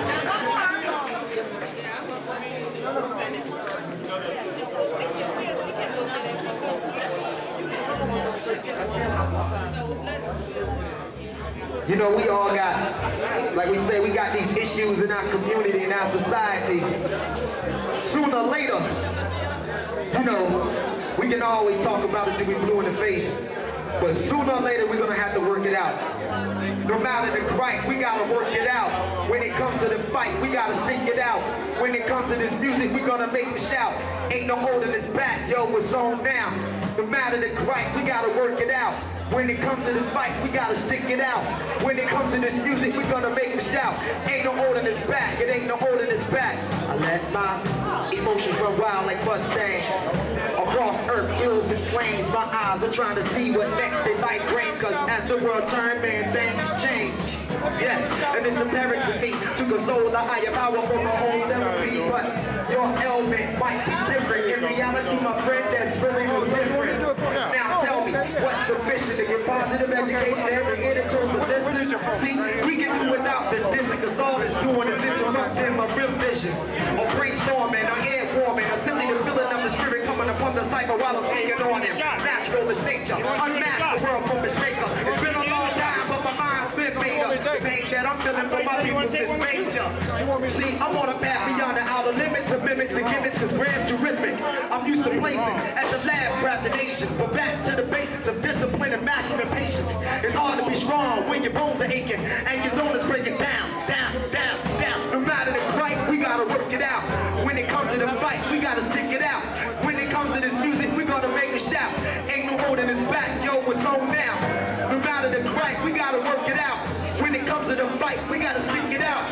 When it comes to this music, we gonna make them shout. Ain't no holding this back, it ain't no holding this back. I learned to love what I do best, even when facing the ignorant, only giving me their 2 cents. I chose meditation as my antibiotic medication, curing the sickness that's constantly got me thinking. Towards these future rounds of you and out. The recipe, I refresh the rest, I can do without. See, I'm an activist, not a preacher, no role model. A lot of people are so hollow, the rhythm is the one to follow now. As yourself was really shown, when some even use their own as a stepping stone, thinking they getting close to heaven, but they far from God's throne. Thinking they closer to heaven, but they far from home. When I speak, no mystery, seriously, review your history and help the users know a conspiracy. Cause Mama never raised us brothers to be killers, and if she could see, I'm quite sure it would kill her. A waste of her hard-earned precious time, not to mention the blood flowing in your main line. My life's work picking cotton on the main line. So what's the difference between now and black and them times? There's a different slavery method that's full of the objective. So be selective, dealing with this world of quick exits. So be selective, dealing with this world. We battle it right, we gotta work it out. When it comes to the fight, we gotta stick it out. When it comes to this music, we gonna make them shout. Ain't no order this back, son, it's on down. We battle it right, we gotta work it out. When it comes to the fight, we gotta stick it out. We battle it right, we gotta work it out. We gotta work it out. Out, Koga. Okay, this man is already ready. Okay. You gotta focus it.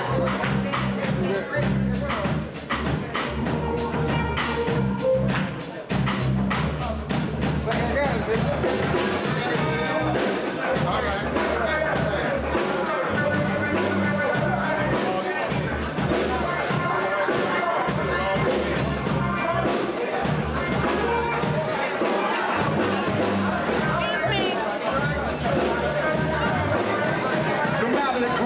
Work it out. No matter the fight, we gotta stick it out. When it comes to this music, we gonna make them shout. Ain't no holding this back, son, it's on down. No matter the right, we gotta work it out. When it comes to the fight, we gotta stick it out. We gotta work it out. We gotta work it out.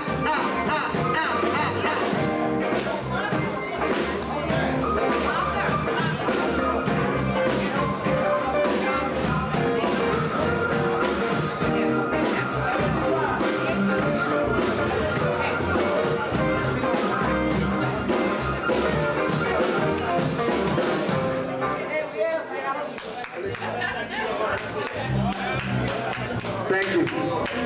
I believe I listen to the radio a lot, and I watch TV quite a bit, especially on my downtime. And I noticed there weren't no songs on the radio being played that promote the beautifulness of my sisters. This is for y'all. To every L-A-D-Y, beauty of a queen attracted by my eye. Even if the rain start falling from the sky, we need to get together, love's passing us by. To every L-A-D-Y, to every L-A-D-Y, beauty of a queen attracted by my eye. Even if the rain start falling from the sky, we need to get together, love's passing us by. To every L-A-D-Y, there she goes again, the dope is Ethiopia. My eyes focus when the center of the aura I'm approaching in. Action starts to motion in, that we vibe and stay connected. In spite of everything, who would expect all reflection of light. With the Emily melody, natural as ebony, and ivory, minus the irony. See what we dealing with is far more than physical. To be spiritual, cherish your moments like a miracle. Every form, we erase the key wrong. Through our eyes, I see the rage, convincing me to change. But God is working together, no man can separate. And if not, then I'll put my heart on the stake. You gotta understand that universal love runs deep. And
display. Anonymous Love Jones. To every LNDY, beauty of a queen attracted by my eye. Even if the rain starts falling from the sky, we need to get together, love's passing us by. To every LNDY, beauty of a queen attracted by my eye. Even if the rain starts falling from the sky, we need to get together, love's passing us by. To every LNDY.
Yeah, y'all.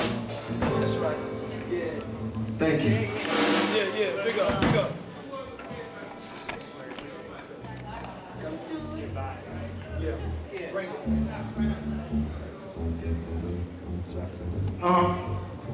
We do a lot of things just to get by. Some of us just do just enough to get by. Just barely enough to get by. From the kids in school to the people at their job, some of their performance, they just working enough to get by. Some of them just making barely enough money to get by. And they only using their brain and thought patterns just enough to get by. Just to get by, just to get by, just to get by, just to get by. I build with my brothers, playing some music, cause nowadays cats don't know how to use it to get by. Just to get by, just to get by, just to get by. I'd rather get by than rolling up trying to get high. Living my life on a natural high, know what I'm saying, to get by. Just to get by, just to get by, just to get by. I don't have to be ignorant to just to get by. I'd rather give my brother some intelligence just to get by, just to get by, just to get by, just to get by. I love living my life, so I love my wife.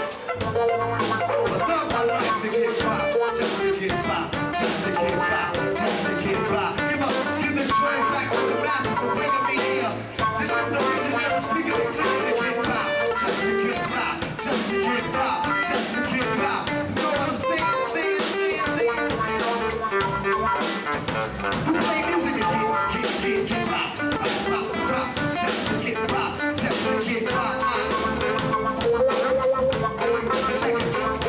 This morning I woke up feeling brand new. I jumped up feeling my highs and my lows and my soul, and I roll just to start smoking, start drinking. I got my reasons I've been thinking just to get by, just to get by,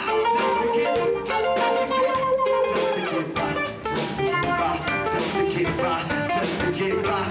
It's powers and numbers, we all gotta unify. Cause if we're not, we're gonna die. Just to get by, just to get by, just to get by, just to get by.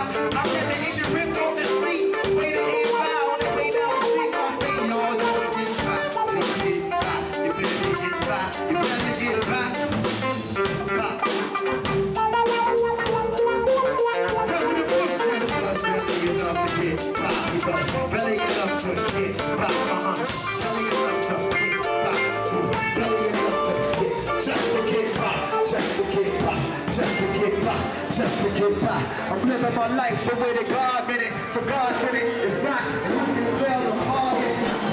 Just to get by, just to get by, just to get by. I speak these rhymes of my mind, cause these days and times of the cats just knocked out of line to get by, just to get by, just to get by. Just to get by. I've been with my brothers and sisters from across the world. It's how we going down all across the world to get by. Just to get by. Just to get by. Just to get by. We have to unify.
get by, just to get by.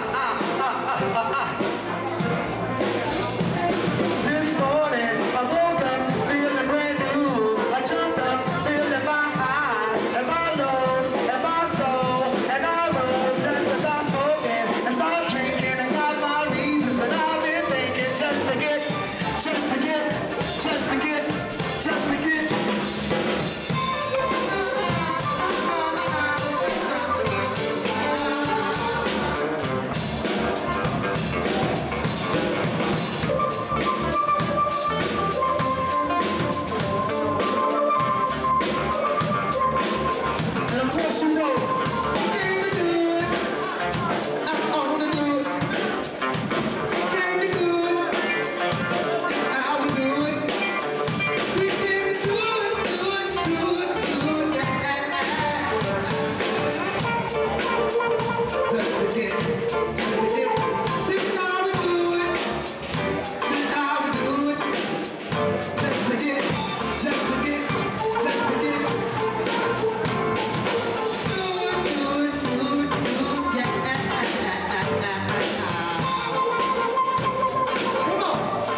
Yeah. Big up, Grandpa, throw the grill. Big up, big up.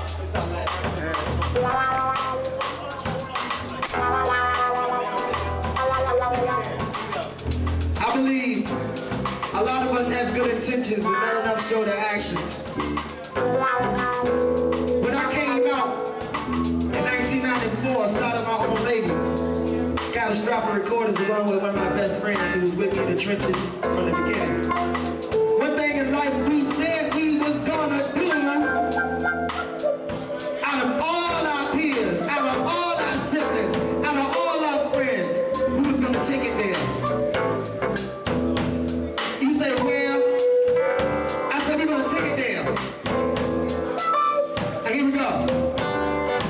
No time to waste this mechanical paradox, these lyric shots. It's like votes for the 8 box, for all spots to open your eyes. Projectile, the logic wrong. First you realize that your body's strong. Protection, what's the direction? I make it happen while I'm guessing. Chickens thinking they lie flexing. Still nothing but clouds of smoke. All on the low of a craft in Atlantic. I'ma make this business grow as I close my eyes. Just a visionary when temperatures vary. I'm cool with these heated folks like average. They never side you to guide you. Help the uplift the on the east divide. You ain't divide you. I'm on my own.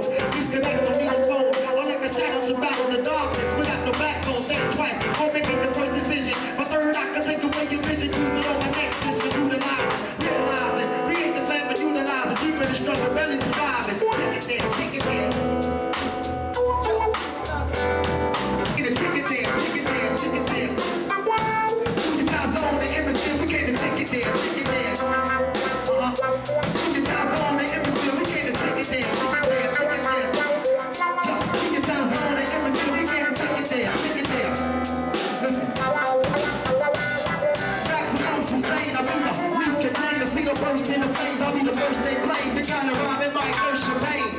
Cause these young bucks came up and reversed the game. I'm like Shaq, coming through, but I'm giving the lane. Get my family to set it if I can't maintain. Never that, grandboss is on the dominant plane. The first coming from the X-ring, the palm of the name. Aim on the power of an industrial crane. Matters adversity, yes I must remain. Negativity, you must refrain. And keep them simple 10 feet of lines for preparing your brain. For real, I understand the rain. If I don't get fame, then at least I won't vibe in vain. I better best on the positive plane. And how you bullshit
All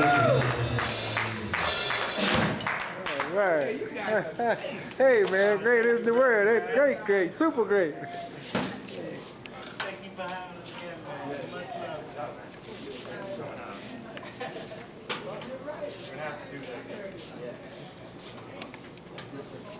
There were 3, now there's 5. That was really on time. Hey, man, look, I heard them last night, man. Now I told you there were 3 of them last night. Last night I didn't really. You were busy. I was like, man, I called it warm up. You're on time. Yeah.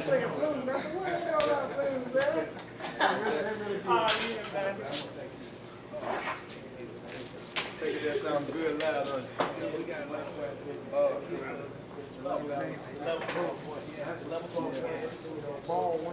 Coming in there, blessing some energy.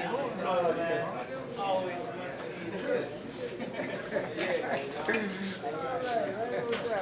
I guess everybody's gone. I've been looking through that camera. I didn't realize that. This lady in the purple. Wait a minute, is this? No, I was just wondering.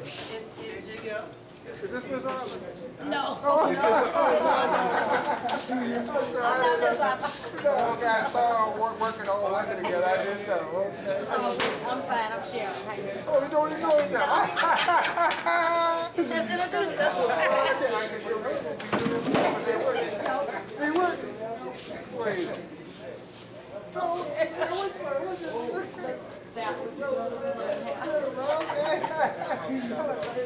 you say yes. Not really. I want to get your name and a phone number. All right, so we'll call around and do that. Still at the table, so I'll get that ready. Okay, get her ready. All right. And then you'll be ready. Cool. You got my car. Oh, he does.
How do young people do it? No. Don't have me down here so long.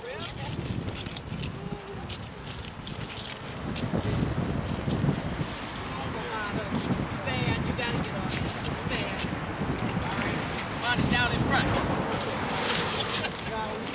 Y'all, before we leave there, we gotta give our now. Okay, when we leave to say goodbye. Look at this brother, he coming to jump in. Oh, no. There you go. No. Oh, we got No, you can't. No, next week. No, put the brother together. Because you're not from Detroit. Like me, I'm not from Detroit. That's why I'm not in it. No, come on. No, really, come on. Hey, let's make this different. No, come on, I get you. Come on. I'll take your picture of you. See, they from Detroit. Let me get you right here. I'm from Chicago. You from Chicago? All right. Now tell me something. What do you think the problems of Black America is right now? The problem is, yeah, we need jobs. Okay. All right. Now let me ask, who do you see taking the job? I believe that God can answer this prayer. Well, they didn't answer the question about who's getting the job. There's plenty of work going on. Who's getting the work? Well, these white folks, we got to talk to them. Oh, really? Oh, let me get more. I'm just getting my picture. Okay, thank you, brother. Now we're going to put you in the movie. Yeah, there you go.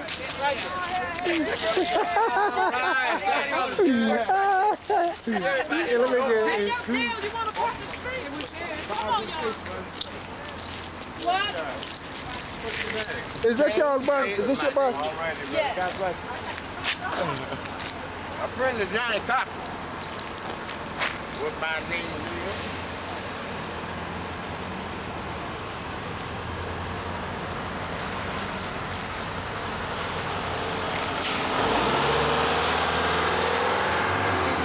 And that's the way to work.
Okay.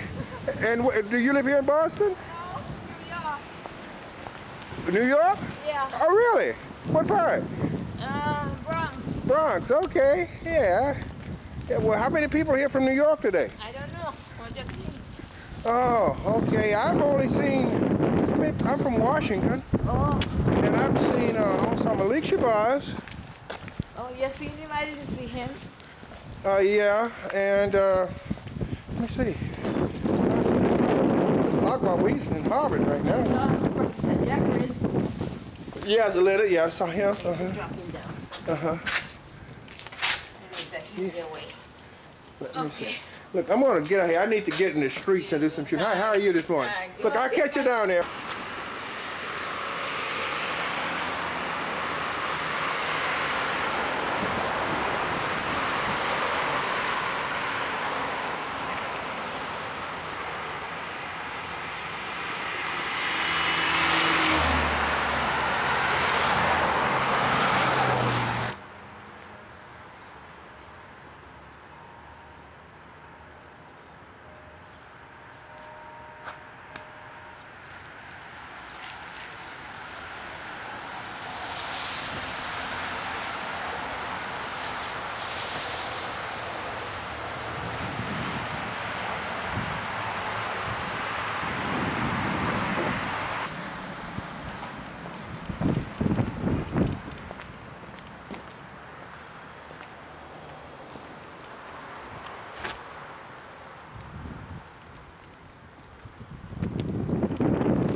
Okay.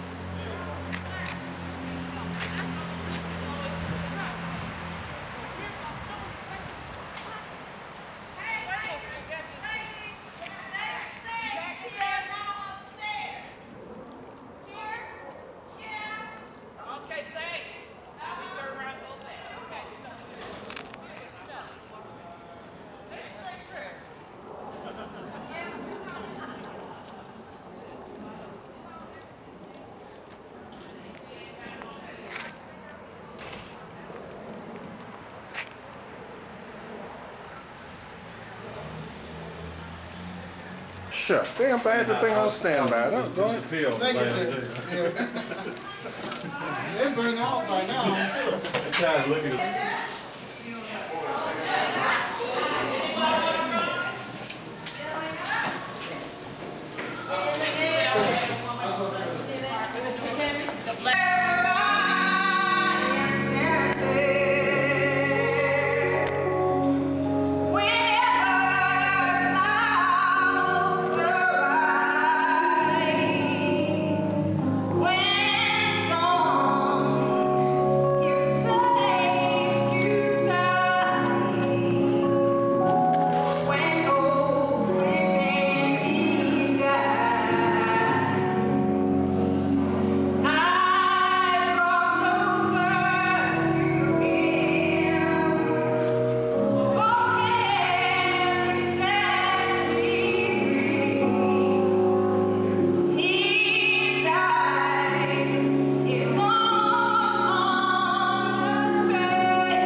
Are there any hungry that need to be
praise. All right. There's nothing wrong with us saying praise the Lord. Praise the Lord.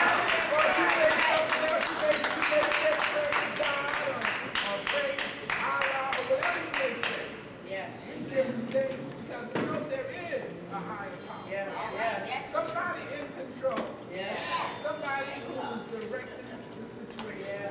And we thank God that we are here starting the program for inclusion of the National Black Agenda. And without further ado or delay, we're going to ask our sister, Dr. Hall, to come up, and she is a servant of God and will give us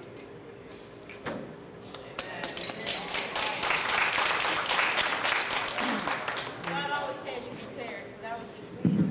Since the minister is not here, he said, glad I had you reading, because you had to be prepared. So I'm glad God always has us prepared for what he has for us to do.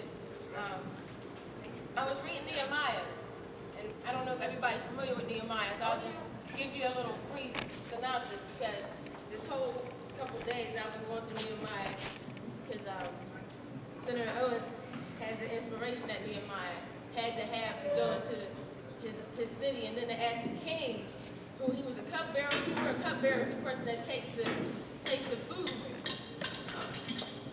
Thank you.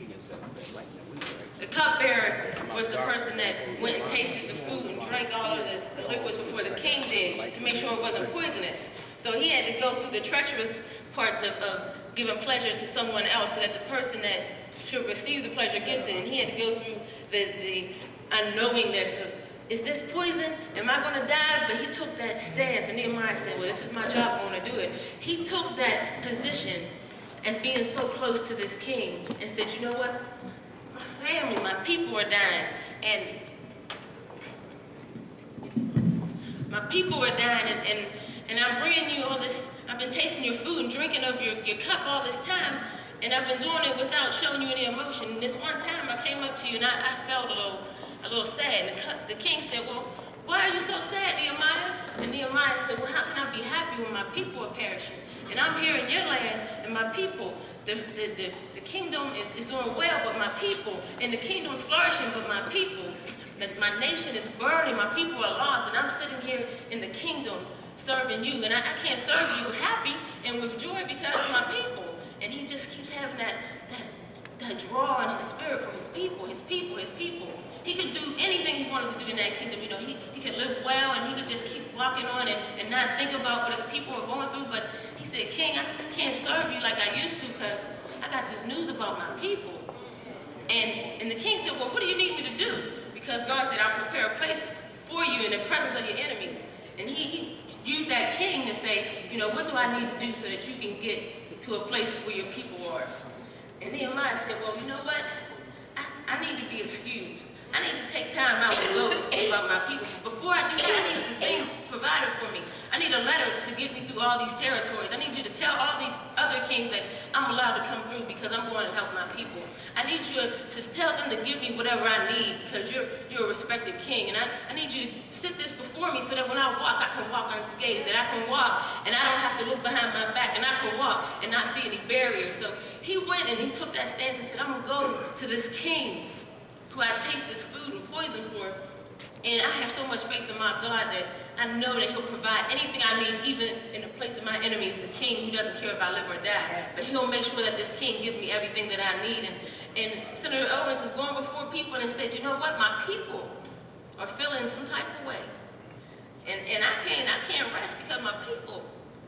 And I'm grateful that I was able to be here and just watch what's going on and really experience what my mother had to experience before I was even thought of. So I'm honored to be able to do this in the presence of God. And I heard a couple of things this week about dry bones. So while Senator Owens is saying, my people, we're over here in Ezekiel, and we suffering through these dry bones. So if Senator has that much gut courage and fortitude to say, I'm going after my people, then we have to go back to these valleys of dry bones in Ezekiel. And Ezekiel was led to the valley, and he said, well, what am I supposed to do?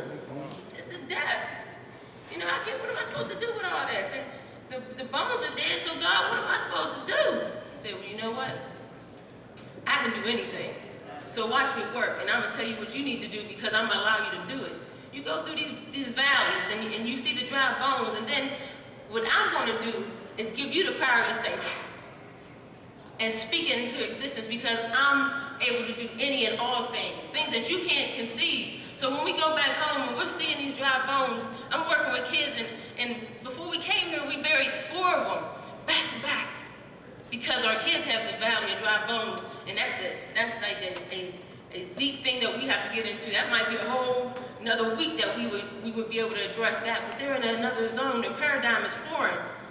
And Senator said, my people are perishing, and then we go to the community and we see our kids, and they're on ecstasy, and they're worrying about what street they live on, and they're killing because they see a color, and then they don't respect their parents and their elders, and they're abusing their grandparents, and they're going to free schools but coming out dumb kids, and they're doing all these things that are opposite of what Senator's feeling for his people. They don't have that. They don't have the consciousness to say, you know, I'm gonna use this free education and I'm gonna become a person that can empower whoever comes in my path. So we got this valley of dry bones, and Ezekiel was real leery about this because he said, I can't do nothing with this. And some people come to our community and say, you know what, we can't do nothing with this because this is dry bones here. You know, you got people that don't want to clean their community, they don't want to live in their community, they don't care about the economics of the community, don't care about the wealth of the community, don't care about the people being healthy in the community. So, you know, that's dry bones. But then God came in and said, that faith you have, all you need is that little bit of faith, and I'll breathe it into existence. He said right here in Ezekiel, he said, this is what the sovereign Lord says, come from the winds, from the 4 winds, O breath, and breathe into the slain that they might live. So I prophesied as God commanded me, and breathed and breathed and breathed and breathed, and then breath entered into them. They came into life and stood up on their feet as a vast army. If we stay silent and we don't address the young people and address those who are absent from the actual community and what makes a community, then we won't be able to breathe. And God won't be able to speak through us because we're being silent and we don't have any breath. And they won't be able to come up and get the courage and the boldness and the Holy Spirit that they need in order to overcome that which is burning our communities down. And then the work that Senator Owens and a lot of us are doing will be for naught because the wall won't be built. And if we build a wall, we'll be building it around dry bones. If we don't start going into the communities and breathing it and making it live, and then we can build up the protective wall and say this is ours and we claim it and you can't come and get it because God mandated that we will become that chosen people. But if we just stay complacent, then that valley of dry bones will stay there and we'll be building a wall around death. Father God, we come right now. We just ask right now that you would ordain this conference and that you would just bless everyone that's in this place under my voice and under your spirit, that you would allow us to keep the fire that you've given us to go back into the valleys right now, that we could go and be the breath that you have inspired us to be, that you can just dwell in our bodies, that when we contact just one, that one will be inspired to contact another and contact another, and then we will be able to build a network, that you would bring our nation back to one, because we're scattered right now, and we might be in the same neighborhoods, but we're scattered, and we might be in the same family, but we're scattered. We might be married, but we're scattered because we haven't come back to your greatness and we haven't humbled ourselves. I ask that you would just humble this place right now, that it would not be about a name, it would not be about an organization, it would not be about a city, but it would be about a people that needs to reconcile to God and a people that needs to humble themselves before God, that we might be that people and we might show that it is through God that the power is brought, and it's through God that we can teach, and that children are taught, and that it's through God that people are removed out the substance abuse and family abuse and incest and violence, that it's only through God, because we only have a little breath left, and the blink of an eye could be the time of our lifespan, but whatever we leave as a legacy will last forever in the name of Jesus. And we just pray right now that you would allow us to commit ourselves to the work that you've given us, that we might be life changers and just not life invaders. We can't invade these lives, but we must change these lives. And we just thank you, and we bless you for the leadership that we have. We bless you for the leadership you've given us, and that we would come to your fruition, that we would be that leaders, and that we would recognize that you given us that power, and we would not subdue it and we would not oppress it because someone else said that we can't be leaders in our community. I ask that you would just bring it to the forefront, that victory would come out of war and that power would come out of oppression, and that we might be able to stand up and say thank you for the breath that you've breathed breathed, and we have a mighty army that Nehemiah can build the wall now, and we can be a community that stands strong, and that we can be a people that is united, even though we might have separate agendas, but we are united on one thing, that we have a work to be done, and that work can be done through your name. And we just thank you and we bless you and we praise your name for all that you're going to do when we leave this place, and all that you've done while we were in this place. In Jesus' name we pray, amen. Let's give her a hearty round of applause. That was wonderful.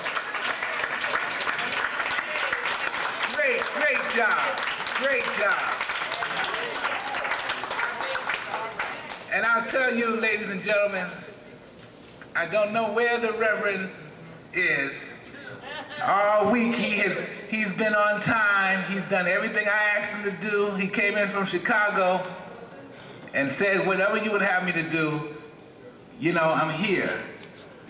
But wherever he is this morning, there's somebody that was able to take his place.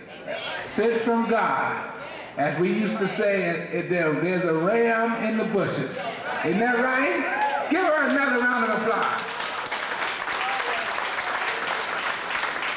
And before we start our closing plenary, I want to call a young brother who has really been working on this National Black Agenda Convention.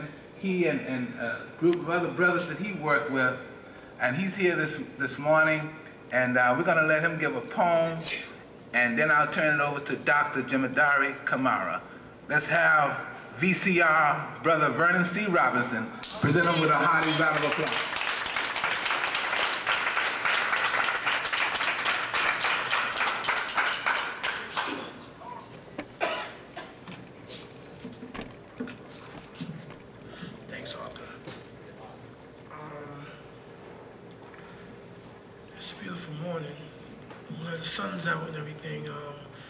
I've been so much under the weather mentally, just trying to get myself together and just trying to stay strong. I've been going through so much this whole year and just trying to look at myself and just trying to just bring that spirit back and everything.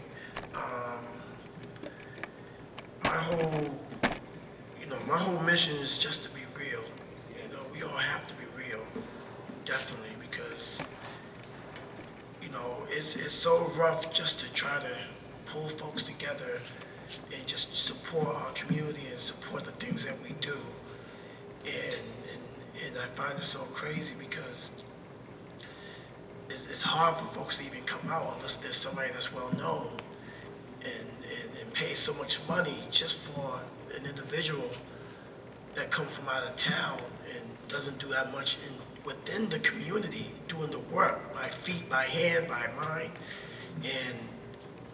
but it's so hard because it's like, well, who are you? We don't know you, and when someone's trying to put the work together within the community, within the hood, it's like no one comes out, no one brings that support unless there is somebody that's well known, and it's not fair. In my opinion, I'm sorry if I'm being truthful about this, but we definitely need to support each other and definitely be supportive. Because if we're not supportive, then it's not real. It's not real. So I just wanted to say that because it's just so rough right now. I've been doing a lot of poetry events since 1998, and it's building something positive, something that is good for the folks, and not something that's negative, and still the support is not there yet, so I just want to bring that out there, but thank you. So this poem I'm gonna read, something that we all must acknowledge is definitely our ancestors.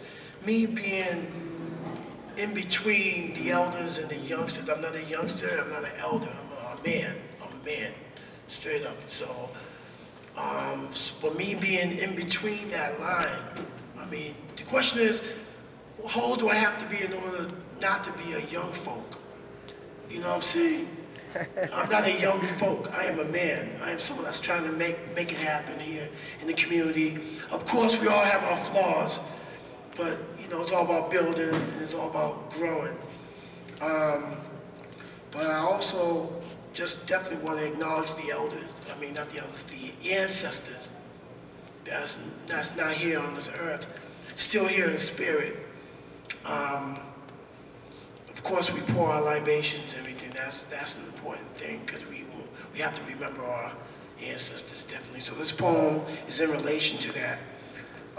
It's entitled If Heaven Was Live on Stage, and the reason why I wrote this poem, this is more on an entertainment level where there are individuals that are no longer here, but my vision was always to see somebody that was pretty young back in the day, well now, that passed away, to join up or collab with somebody that passed away before that individual was even born. So it was just something beautiful I thought about. Also the fact that when you watch the news and some of our people that passed away, they don't mention in the news and everything. So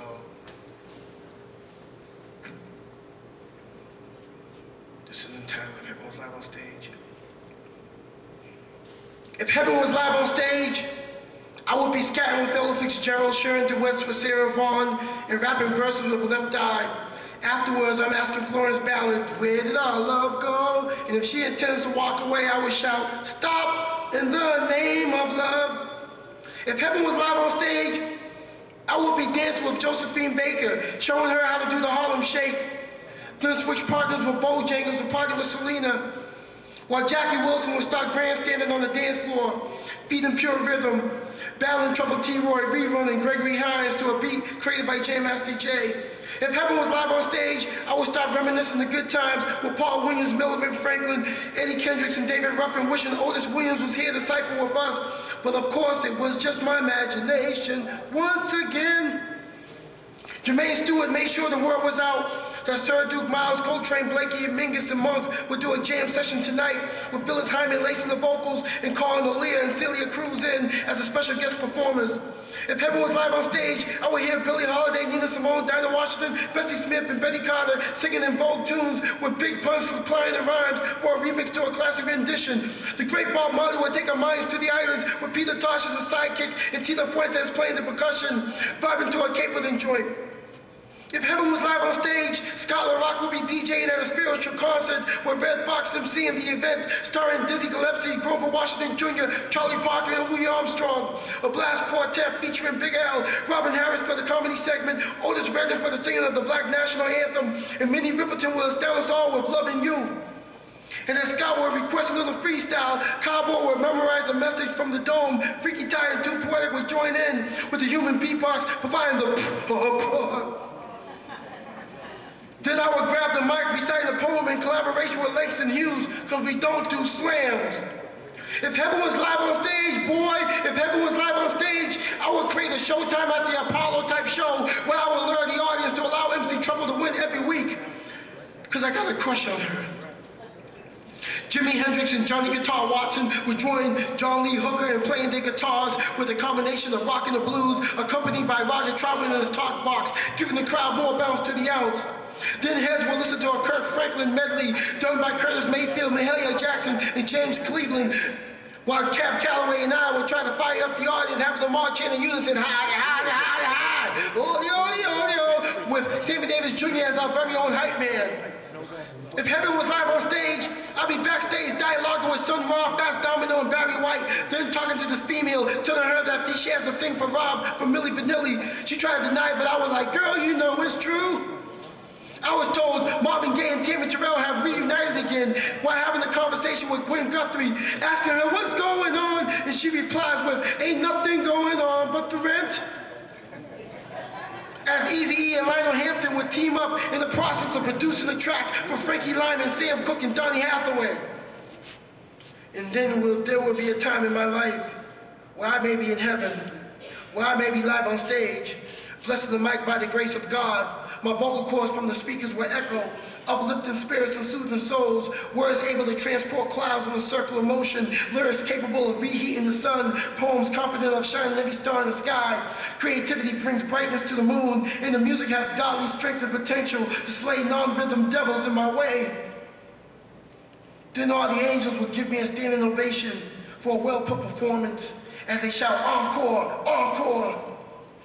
And you may notice a tear coming down from my eye when I witnessed Tupac and Biggie embracing each other as Gwendolyn Brooks and Elmer Lewis watch on, live on stage in heaven.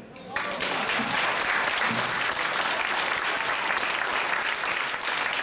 give VCR a hand.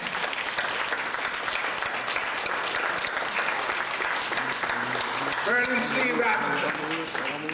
We thank God for him. He's done a lot of work.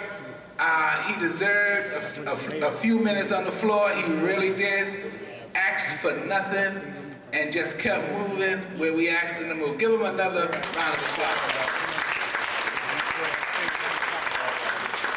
And I just want to, before I turn this into the hands of Dr. Jimidari Kamara, there's a gentleman in the audience who I think just got in last night and then was not able to get here, but he's here this morning, and I want to recognize him because I think everybody else here has been here all week, but I want to recognize him because I've been working with this gentleman all year, from California to Boston, back and forth on the phone, trying to figure out, you know, how to keep things moving, how to plan, how to organize, how to get around obstacles, how to, you know, put forth what we're trying to do. And he's been there, calling me back, calling me, even if I don't call him, Mr. Charles McGee, right here. I want to just give him a recognition. Round of applause. Thank you, sir, really, for all your hard work during this whole process. And now, without further ado, I want to call Dr. Jimidari Kamara. Let's present him with a hearty round of applause.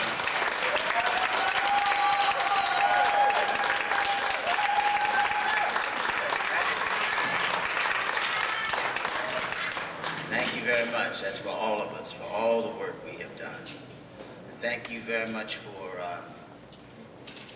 setting the tone for our spirits this morning, because it is that will carry us forward with the work that must continue.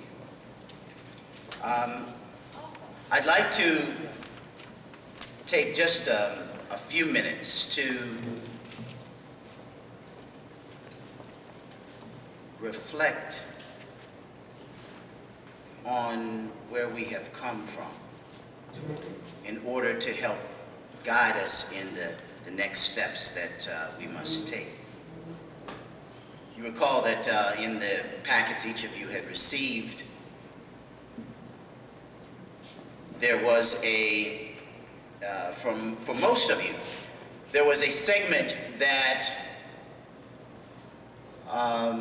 pulled out the recommendations from the Gary 1972 convention that remained relevant even until today.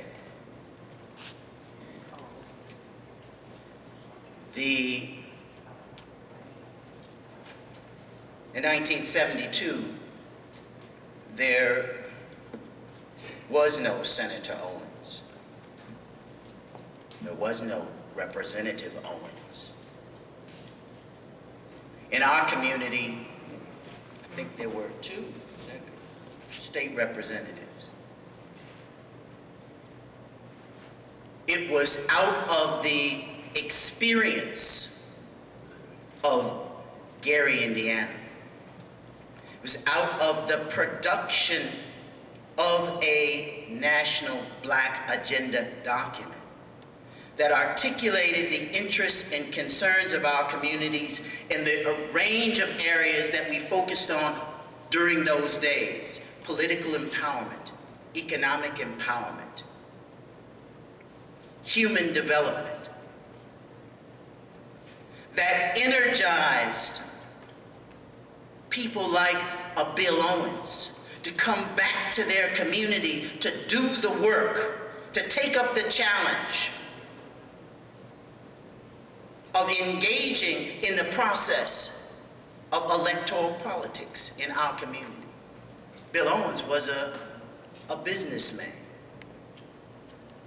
Bill Owens did not need the headache of going into electoral politics, of having his personality assaulted or attacked, or going down to Beacon Hill. But it was the challenge to his spirit that he assumed that responsibility and engaged others in our community here to help develop Bosstown. And there was a local convention that emerged out of that national experience here in Boston. And there were black elected officials, of which Bill Owens became the first in a whole succession. And with the redistricting process that occurred here, Bill Owens became the first black state senator in the history of Massachusetts.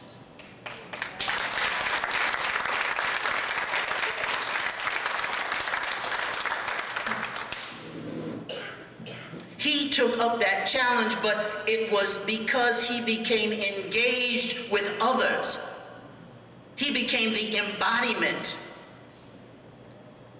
of those ideals and our objectives. We made a commitment to do that work and engage that process together for the fulfillment of a set of ideals and objectives, and to articulate those through the forum of public policy, to translate that, to be able to impact and enhance the quality of our lives. In the documents that you received and the challenge that was given to all of us in our work over the last 5 days, there was a slightly different focus for that. Because if you recall, in those recommendations, the vast majority of those focused on the domain of public policy coming out of Gary. The Gary agenda was seen as a tool to impact the electoral process. Gary was created as a particular kind of coalition at that point in time in history, where black elected officials came together with those who were coming out of the activist movement. In 1972, at that dynamic moment in history, only a few months before the African Liberation Day, which had been called to support the African liberation movements on the continent of Africa. There's a context within which Gary occurred. And there's a process that occurred after Gary. And it's that process we need to reflect upon.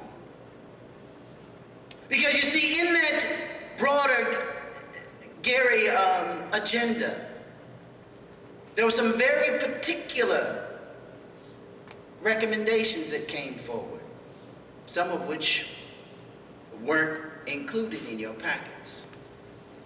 There was one recommendation that called for the support of brothers and sisters in Palestine in opposition to Israel. And our elected officials found it very difficult to stand with that. And you see, after Gary 1972, those who had been brought together in this coalition began one by one to begin to fade away. And as those continuation meetings occurred, both nationally and locally, the hundreds turned to the tens. See, and the tens began to turn to the teens. But it was those who focused on the work in their local communities who began to build the base for local empowerment. And that's why we were able to have that success here in Boston. Because it was a small coalition of folks who were willing to work around with the same vision to help in that process of building empowerment using a tool. Bill was the tool. And it was the power of his personality, but with an organizational base and a cadre of people who were willing to do that work to make it happen. And then to begin to target those windows of opportunity where we could move legislation forward and impact public policy in our community, in his case at the state level. And if you know Bill Owens, he gonna speak to all the levels. Doesn't matter, he speaks what's happening in the city. I want reparations. Now the state may not pay it, well then you pay it in the federal government. Bill went to Nigeria and told them they need to pay. That's right. International. But he had a platform and he had a base. And the base came out of the work. Even when all those others could not stand up, could not take the heat, coming from other sets of interests. You were associated with Gary, they tell our federal officials. How could you stand and support a resolution in contradiction to Israel? What we have put together is the framework for a process that must be built out, must be filled in. We have created only a draft, really an interim draft at this point.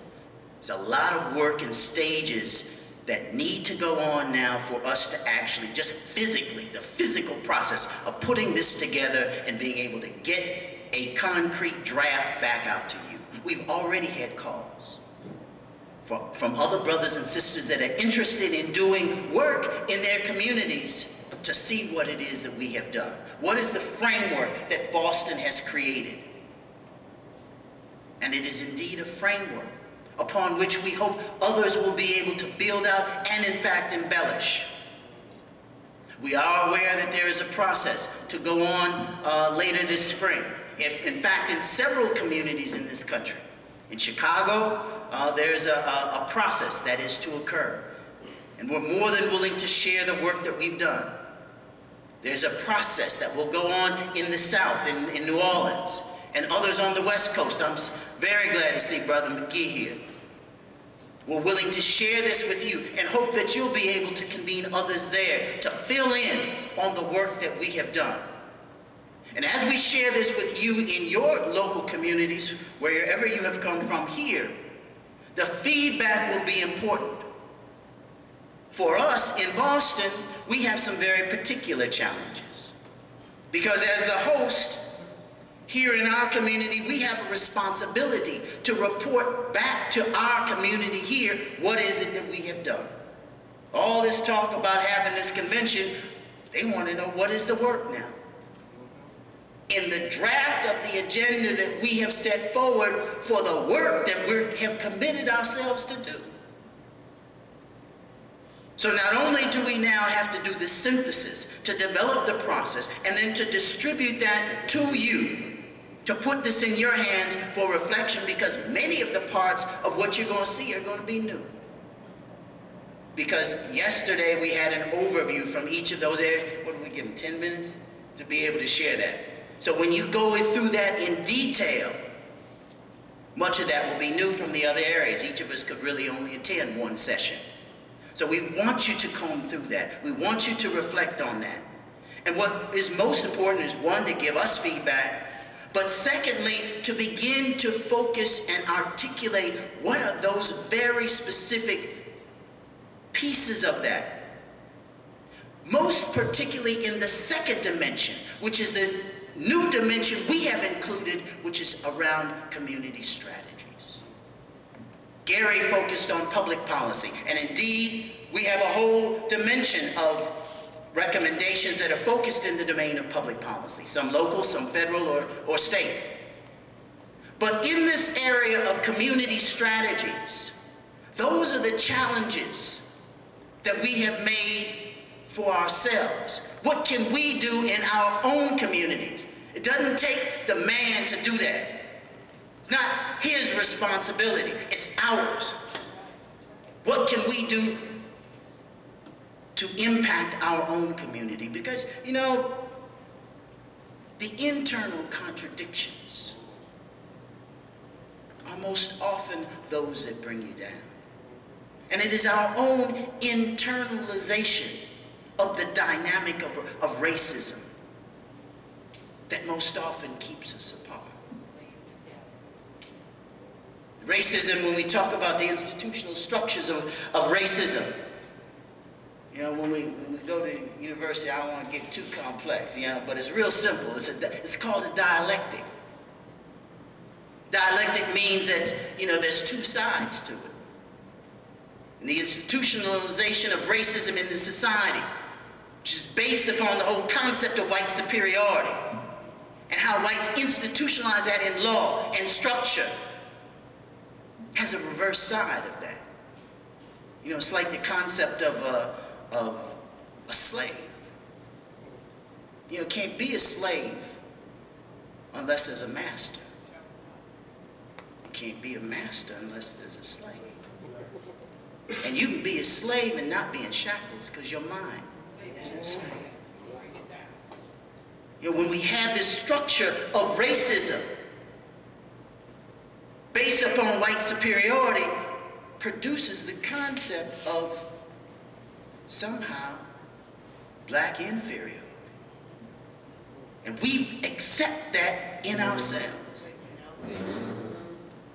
And so this notion of these community strategies for change are things that we need to begin to deal with among ourselves in our own community to address how do we enhance our own condition. How do we relate to others in our own house, both in our communities and between them? Because the building of networks at the level of community are those things that will build our movement. We have to be able to make those connections and to build that base. An agenda, as Dr. Hall very clearly stated last evening in an excellent presentation, means nothing without implementation. And so our challenge is to continue the process of organizing in our own community around implementation, the identification of those very particular issues on which we will build, and continuing that momentum in order to move us forward. As I've suggested, we have already heard from other communities that wish to share our work with us and wish to become part of that growing network. And we indeed are more than willing to accept that challenge, to hear their feedback, to embrace their inclusion in a process that is a long-term commitment that we're making. After this event is over, the work of that process of building and engaging upon this framework that we're putting out across this country, to refine, to develop, and to clarify so that we can move forward with a strong collective vision and enhancing our own local base and accepting the challenges for implementation here. I know I will accept the challenge within the area of actually physically putting this document together and sharing that back with our local organizing committee. We will then, as quickly as possible, distribute that to those of you who have registered for your reflection, feedback to us, and we would expect then to be able to move forward locally. I'm sure we will discuss the steps and strategies, but being able to report back to our own local community and then identifying those particular pieces on which we will move forward in the coming months. Bill, are there any particular things you want to reflect on? Are there any questions that you might have about where we are, the next steps that we will engage in with you? Yes.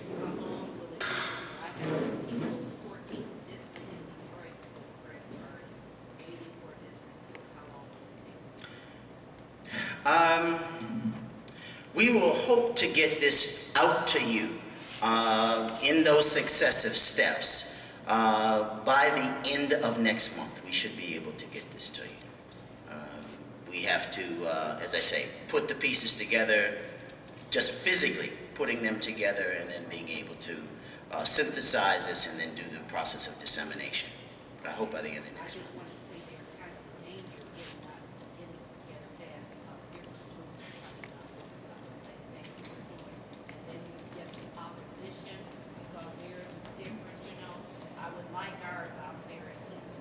We're going to do our very best to do that. If we can get it to you before that, we will. Yes, sir. Can you, well, I'm just concerned about when we go back, does local media would like to know what happened. Is there an official press or summary that we can take back for the press? Or can you work that out so we make sure we're getting out what we want? Yeah, we'll get you a press summary middle of the week. Okay, good. All right, thank you. And you should be sure to leave the contact person with whom you want that. Right. But I think this is going to help with the building process. You know, when we do these things, let people know what happened, what's expected. And, you know, a lot of times the worst of people sometimes feel left out. So, while I got the floor, may I say something? Thank you. To the young brother, to the younger man. Okay, he went outside.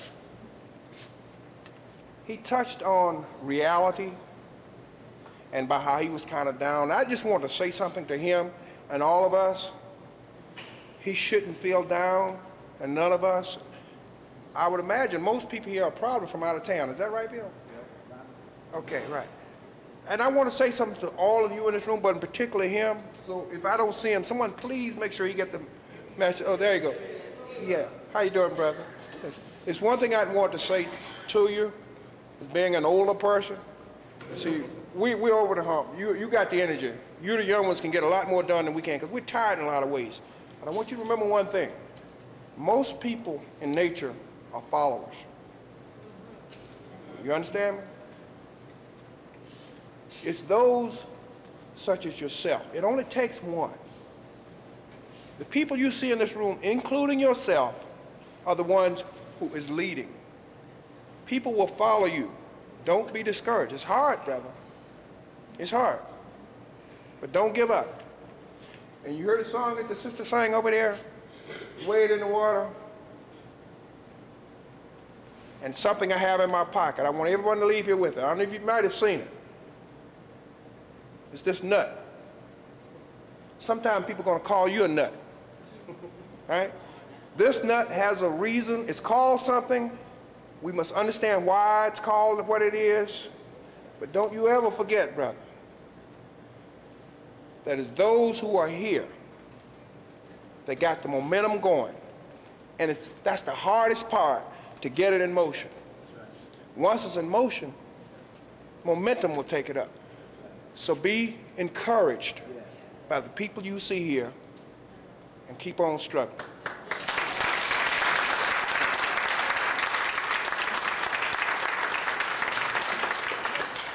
Dr. Kamara, thank you for great work.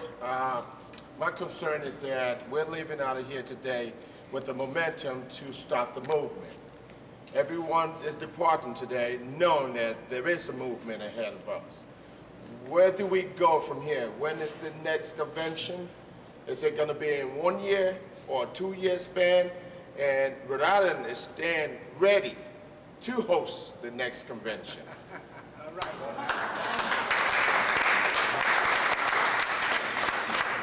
Okay. I think the energy is extremely important, and that what we have to do at this point is refine the document that we put together, and out of our work, then let that process determine when we need to reconvene around that work that has occurred in local communities in order to build the networking process. It's the work that is going to determine when we need to come back together. The first step now, however, is getting the product out to you so that you can share this, disseminate it in your own local communities, begin to focus on those target objectives, and begin to build consensus around, particularly those at the national level, those public policy issues that we choose to address, whether it's reparations. There's a whole series of issues there that we can target, and it's that work that's going to bring us back together. Yes, sir? Just a follow-up. I hope it doesn't take us another 32 years to think about that, because my thing is that we need to have an update. If we leave from here and that work is passed on to every person to work in the community, then we have to reconvene to see where we are since today. Where are we going since today? There's a hand here and then here. Yes, sir. Yes, I'd like to thank Boston for the opportunity. I'd like to thank Boston for the opportunity for to come down and take part in putting this event together. Actually, for us to come down and experiment with our own community, see how it fit into the national general framework. And I think it fit real well.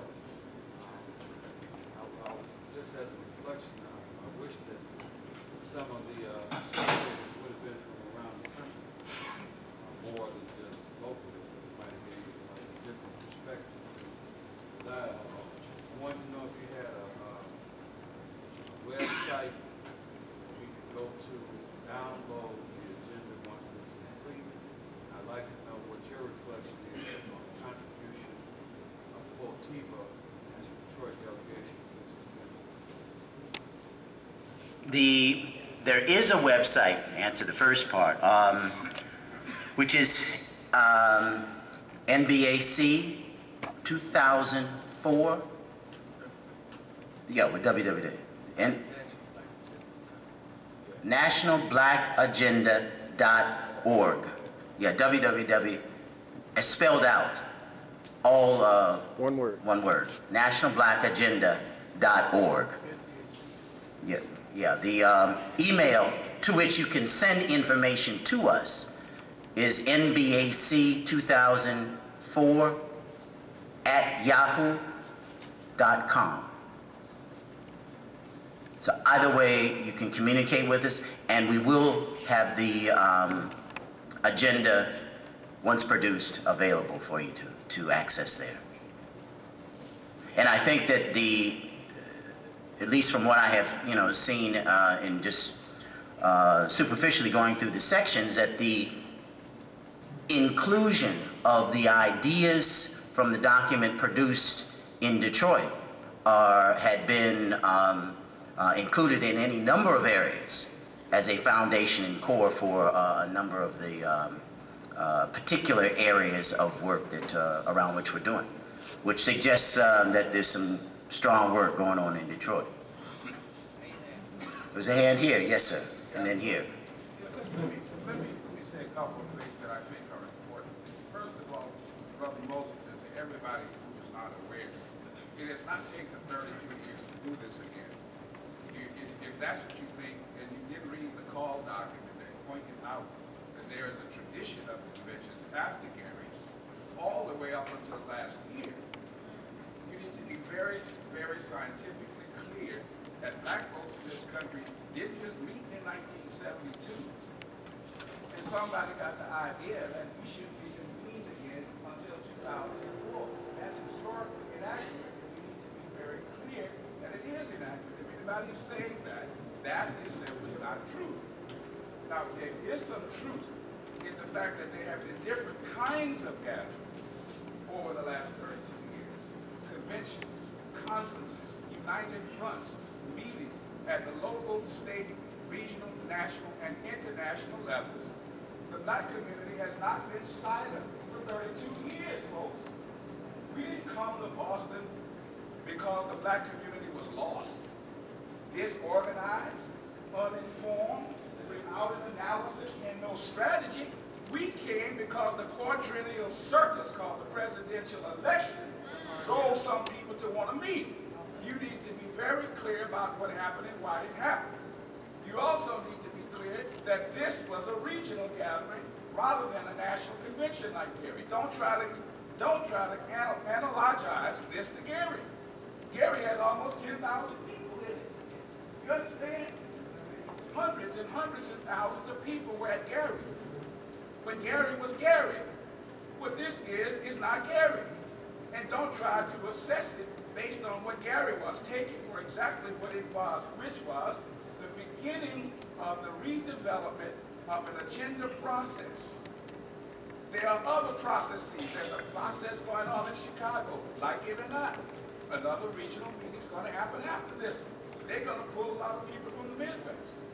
We're going to meet in New Orleans. We'll pull some people from the South. We're going to meet in Oakland. We'll pull some people from the West Coast. But all of these processes have been initiated by Boston this year. See, you were the pioneer this year. That's what makes you so special. Whoever came, wherever they came, however many numbers of you. Detroit's the largest delegation in the House. He's probably the only one who could form a local organizing committee with any organizational continuity right now. The rest of you, including ourselves, have to build from the local level to give life to that national document. Otherwise, it's abstract. It doesn't mean anything if you can't move it down at the base. But let me say something else. The people you have to move aren't us in the room. That's right. We already convinced. You got to deal with the black community that don't come to conferences, that don't pass resolutions, that doesn't go to meetings. You got to deal with people who don't think like you. How many of our people believe in reparations? Give me a break. Because most of them think it's a paycheck. They might get it. They've heard of it. They're not dealing with the underdevelopment of our community. They're not dealing with global monopoly capitalism and all that elegant stuff we say at conferences. The work that has to be done is not the work in this room. This is nice. It was a good 5 days. But the work is back home at the local level where more than one of you can get hundreds in a room to discuss a local agenda that's connected to that national document. And the failure to connect from the local to the national and the national to the local will make this just an abstract gathering with no relevance when you leave here. Now, I say that out of love for everybody in the room.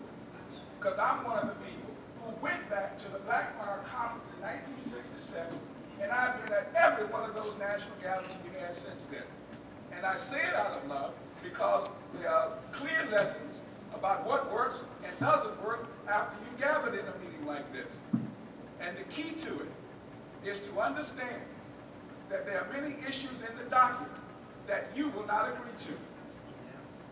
The point is, the document is trying to draw the broadest cross-section of our people together, but you got to sell it at a local level. If you can't sell it at a local level, it didn't mean anything for you to be here selling the booth tickets you sold. Go ahead. And you've got to move the local agenda. Just like we had a national agenda, you got to move the local agenda. You got to talk about the education of those children in the public schools. I'm Afrocentric, but 98% of the kids in the public schools. We got to talk about economic empowerment back at the local level. We got to talk about political development, how to hold elected officials accountable at the local level, doing the local report cards. We got to talk about public housing at the local level. The point is, the national document must be rooted in a local process so that it's bottom up and top down. And you find the balance and the equilibrium in the middle. But I just say this to us finally. We should see ourselves as facilitators, not as leaders, not as followers, but facilitators trying to help move our people's agenda for liberation and justice forward. So we must be humble enough to say, please join me. Humble enough to say, I don't have a perfect answer. Humble enough to say, I may be wrong. Humble enough to say, forgive me for my error. Humble enough to say, but I still love you, sister and brother. Because otherwise, you will be an elitist with a piece of paper that doesn't mean anything to anybody but yourself. That's a clear lesson. And we also learn that you can't assume that everybody must agree with your own point of view. Please be flexible enough to understand that there will still be the differences in our community, even with the best documents we put together. I think there's a future for what has begun here, but we need to keep it in proper context. We need to build the local organizing committees. We need to develop the document. We need to connect with all of us so that the pioneering role that you have played, for which I think we all owe ourselves a congratulatory note, can be extended. One final thing I want to say is this. There's something special that I think ought to be mentioned that happened. In 1974, most of you don't know this, but Boston was almost on fire in 1970. Our children were being bused into South Africa.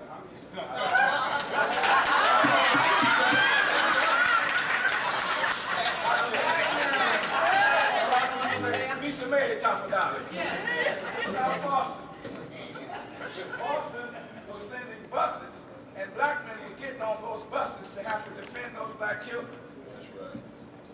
And one day, there was a newly elected senator who got so mad, he said, I'm going to walk through South Boston and turn it upside down. And he had some loving friends, like James Dowry and myself, said, no, Senator, you can't do that. We love you too much. We're not going to let you go over there and put your life on the line like that. He insisted he was going to go, but after a little bit of persuading and hours of struggling, we finally decided that we weren't going to march down into South Boston, but we were going to march downtown Boston, up Boylston Street. And we convened a national march in this city, which ain't used to marches, against racism in education. We convened it, and 50,000 people came to Boston from all over the country because the senator and all of us put an organization together that said, we demand justice. 50,000 people came. 50,000 people came. And the senator said he was going to march down Boylston Street, and the mayor of the city said, no, you are not. We had this march with 50,000 people ready to go down Boylston Street, and the horses and the vans were there ready to kill us all. The senator snuck away from us and walked down Boylston Street while we took the march up Commonwealth Avenue down to the Convened over here. We laugh about it now, but you ought to know, not only was he a senator, but he was a warrior in the midst of challenge. Yes. Yes. He was a person who was challenging.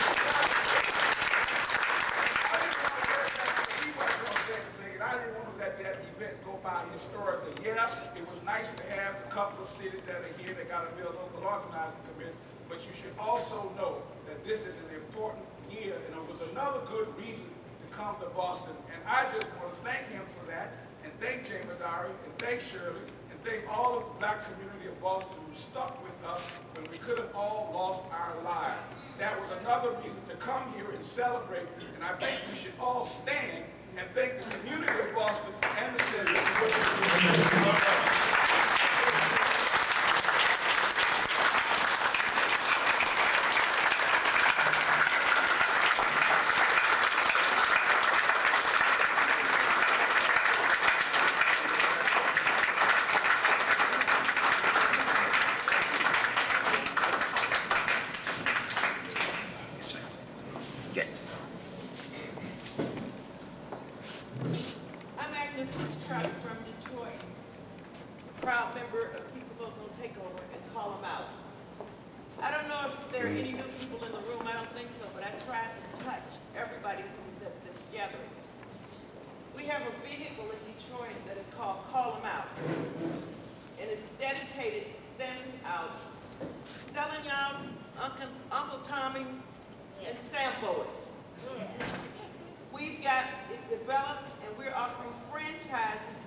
callemout@aol.com.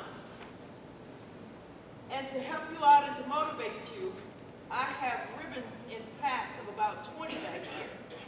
So if you just want to start pinning people who you find that might be interested in something like this, the short version is it's dedicated to stamping out, selling out, tomming out, and samboing out. Okay. So I want to see it spread across the country. Yeah. We must deal with elected officials who take our votes and don't serve our interests. Yeah. Email again. Email once again,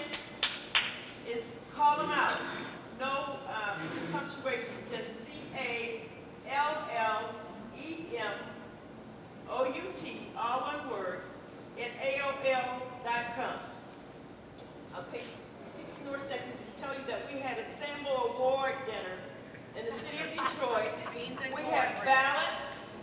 We had a $5 dinner, greens and cornbread. We had about 200 or 300 people in the room. We voted. Our black mayor came in first place. We got a Sambo statue. His name is Kwame Kilpatrick. One of our city councilwomen, Kate Everett, came in second place. She won a shoeshine kit with blackface. One of our state senators who is opposing, who is in favor of charter schools and the school takeover and the theft of our tax money. He took third place, and we delivered a watermelon to his house. Okay.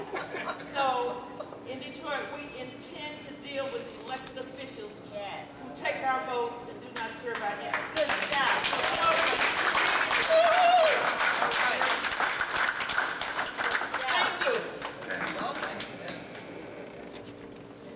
Thank you. Yes, sir. You're going to have to speak up there. My name is Edward Hall.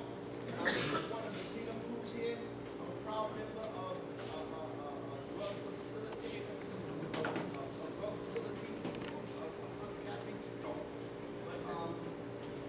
excuse me. I went to your class, that you had over in the building over here.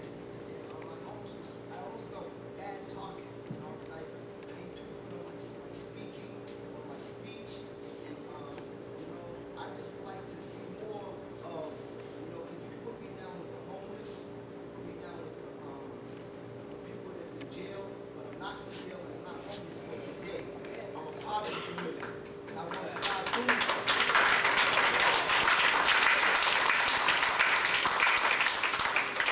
I made a mistake in my life and I want to correct it. And I would like to hear more on the homeless people. I would like to hear more about the people that's in these the drug facilities. I would like to hear more on people that are struggling and want to try to do the right thing. I went to the economic, the class you had over there, and like I said before, I always felt like I had no voice. I didn't know where I fit in at. So if we come here, whether it's the next 2 years or the next 1 year or whenever we have this thing again, I would like to see more of it talked about the homeless people, the people that's in these shelters, because we got a voice too, and we are people too, people of color.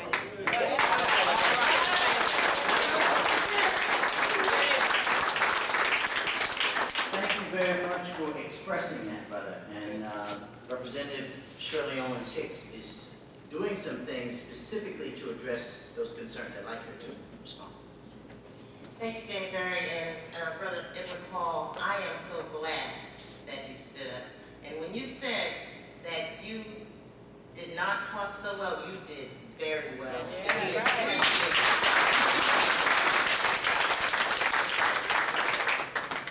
And also appreciate the subject matter which you addressed in your comments, the homeless and drug facilities, funding and attention to those areas. One of the things that I'm involved with, and most likely all of the people in Boston who have been involved with this conference will be involved with, is a conference that will address the issue of homelessness. It is coming in July.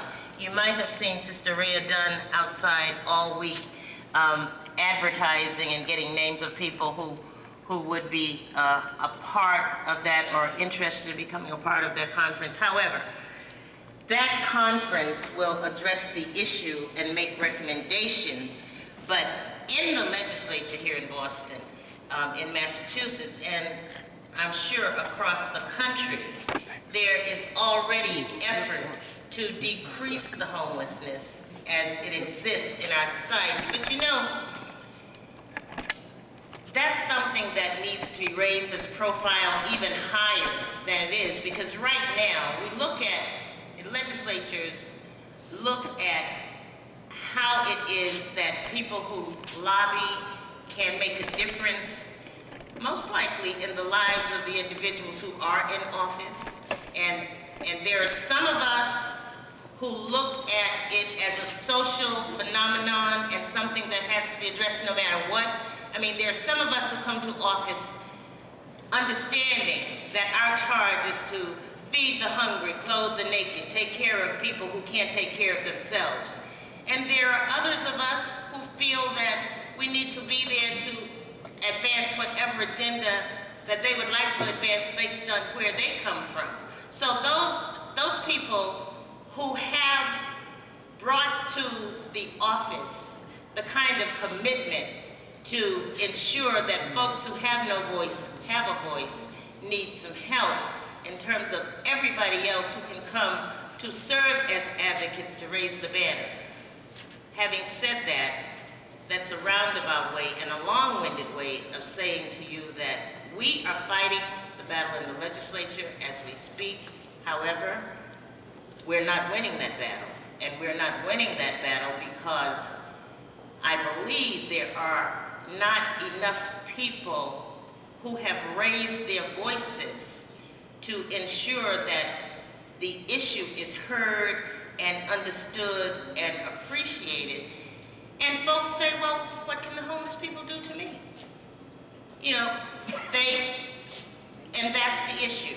So we have to understand that it continues to be an issue, it continues to be a problem, and we need to continue to work on it. I would like to get together with you and whoever it is that you would like to bring to the table so that we can begin to get some help in the legislature as we advance that agenda. And of course, we always, whenever we do the budget, and we're going to be doing it really soon in Massachusetts, deal with the issue of drug treatment, treatment on demand, drug facilities, and that's also an issue that needs some buttressing for us to continue to do what we do. Members of Massachusetts Black Caucus, for the most part, and other people who are like-minded continue to fight the fight. But I will tell you, with the dwindling dollars, we need as much help as we can get. People come to the State House right now in droves to advance their agenda. And it is harder for somebody to vote against you when they're looking you right in the face. So we need your help. We need you to come down there, and we'll talk afterwards.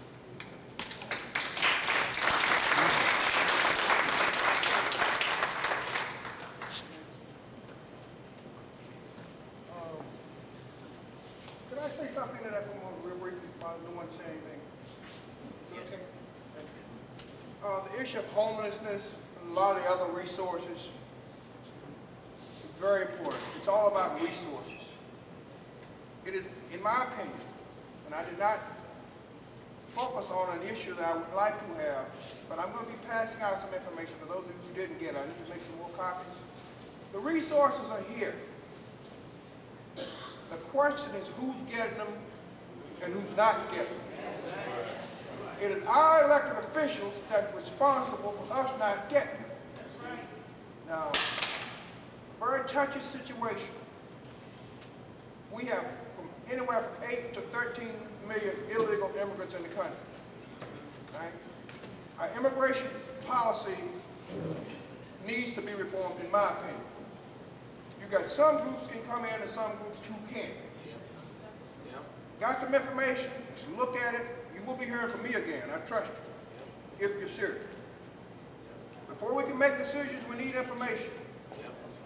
Got some information? For those of you who hadn't got, please make some copies and pass it on. Because the resources are here. Be careful who you form allies with unless you're prepared to go in some type of coalition with. You need to know what you want. What's the title? To get focused? We need to get focused. You do not get anything unless you determine what you want. You can go to the store all the time and walk right past something. Until you decide that's what you want, you'll never get it. You must determine what we want. When you go to Washington, this is one of the education things I do. Tell everybody, in Union Station, A. Philip Randolph, take a pencil and piece of paper with you and copy what he said, what's written under his statue there. And on the last thing, I said something earlier about the song that the sister sang about wading in the water. For those who didn't know what it was talking about, that was a code song for our people during enslavement days. When the dogs were coming, you know, they had to sing at a time and pass messages on so the master and those who wanted to continue to oppress them, so they wouldn't know what they were talking about. So they would take the songs in the churches when they could gather, and they would sing it. So that's what that song, Wade in the Water, simply meant get in the water or in the rivers or the branches so that the bloodhounds can't track it. Thank you. Go ahead and teach. Yes, sir.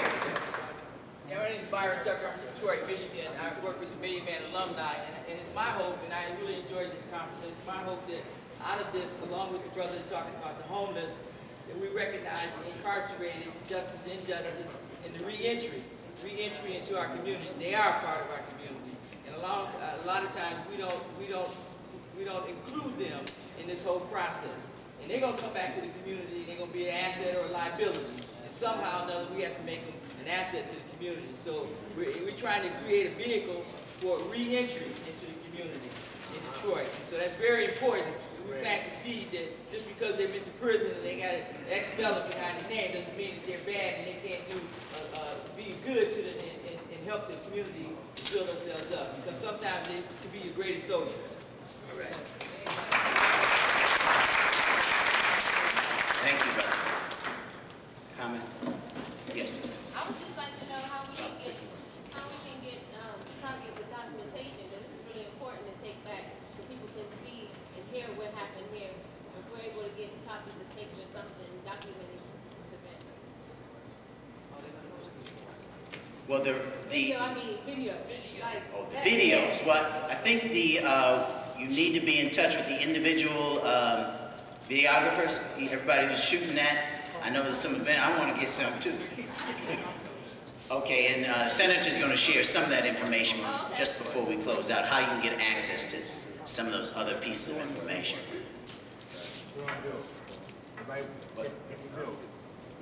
Yes, sister.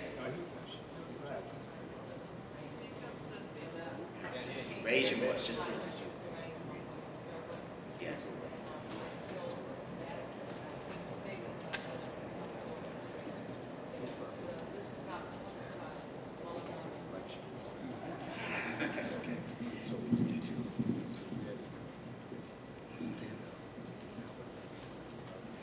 Hi, as I was saying that this was not publicized good enough. I don't know where it comes from, the media or some officials or whatever, but I feel ashamed that there's not a lot of black people from our towns, the urban area of Roxbury, Mattapan, Dorchester, are not here. Okay, I think that this should have been publicized a lot more better than what was done, because we have a whole lot of our people that's official, that is black, and running certain organizations that should have been here. And you know, this is mostly out-of-town people that's here. Okay, and it should have been our own people, because of together we stand, divided we fall. Okay, and we have to do this together in numbers.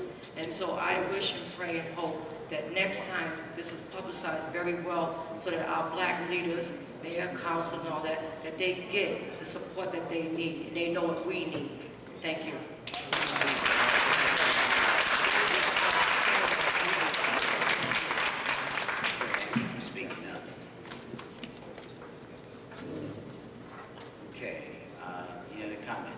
I'd like to, before we close today, I know many of you have to travel a long way today. I know how far that trip is, bro. But I would like to ask Senator Owens if he would make a few comments before we ask the wonderful gospel group to come back and grace us with another number before we leave. Senator Owens.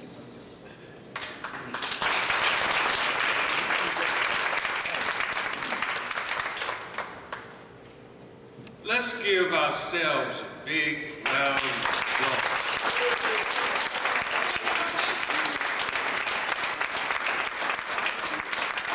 Yeah, come on, stand up.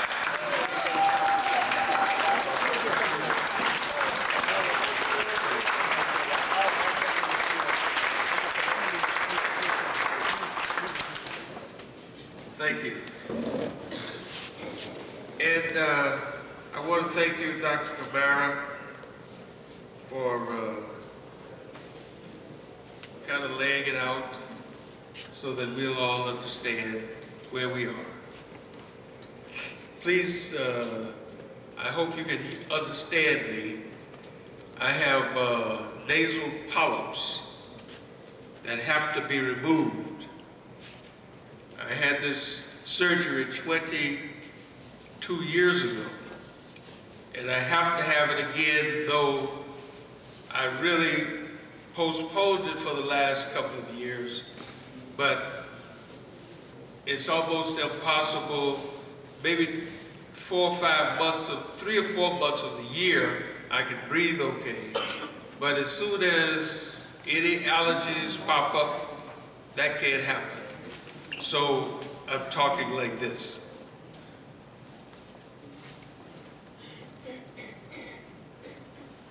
We do have various kinds of impediments, all of us.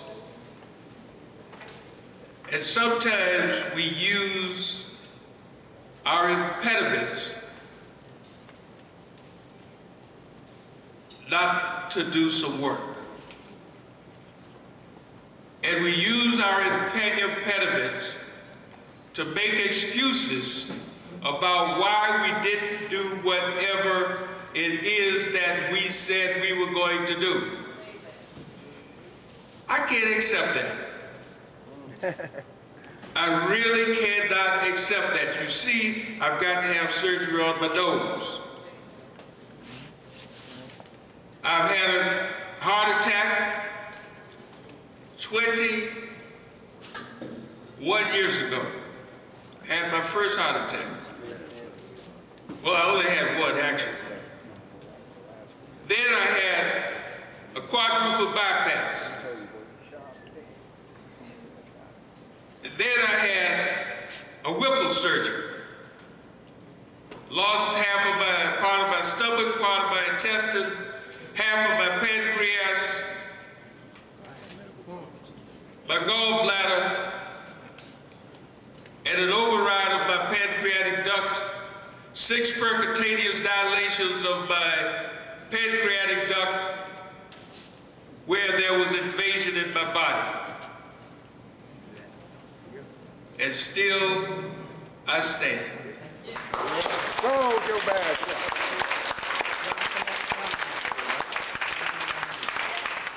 So please don't give me or yourself, not so much me, excuses about what you can't do because of the situation you're in.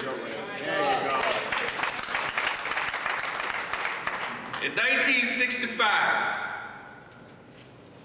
4 white men accosted me and my wife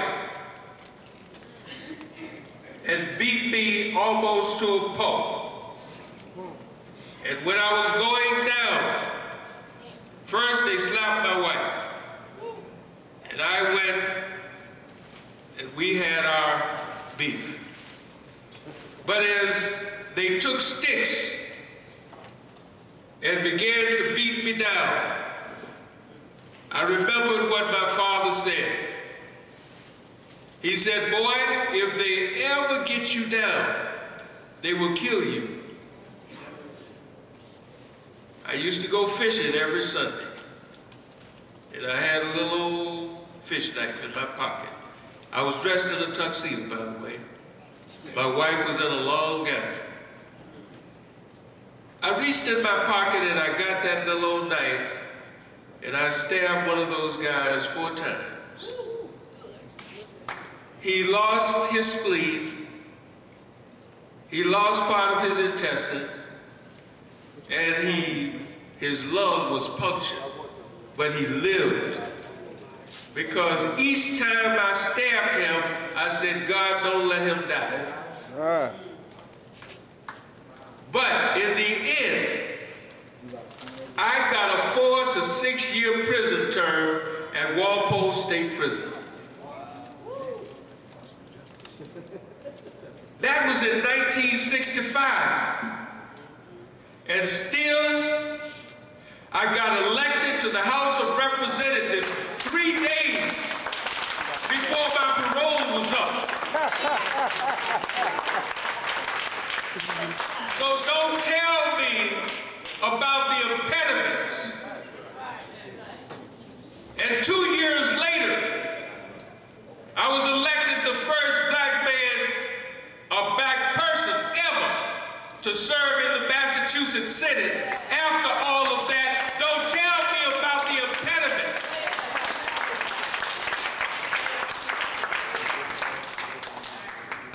We have to move forward. I told you that story, not because I'm bragging, not because I'm complaining, but please let us as black people not talk about the impediments that we have because we're black, but let's understand that there are many impediments and we have the power to overcome them.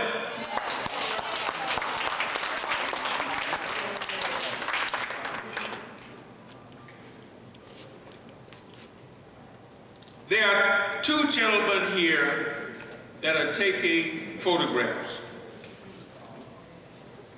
I've talked with one of them, and then there's the BNN, who are also taking photographs. We're going to try and get those photographs, and I'm talking with them as to the length of time that it will be required. And once they get those together, we will have them. We will work with them to try and get some editing done, but we will also have the full length of it, and we will be able to reproduce it, and people will be able to pay for that, and of course we should be able to get it to you. I beg your pardon?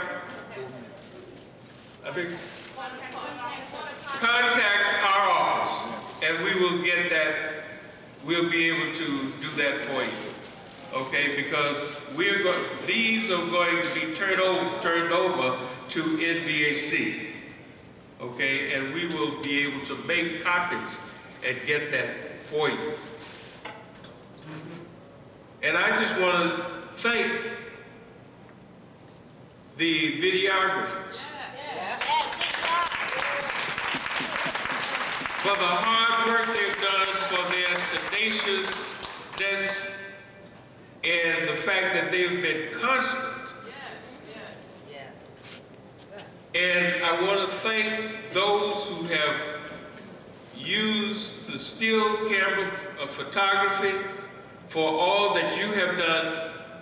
And please share with us, because I don't have the entire list, the photographs that you haven't I have some of them.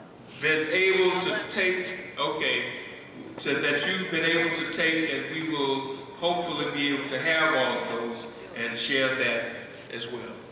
And if you have copies, please be willing to share that with us.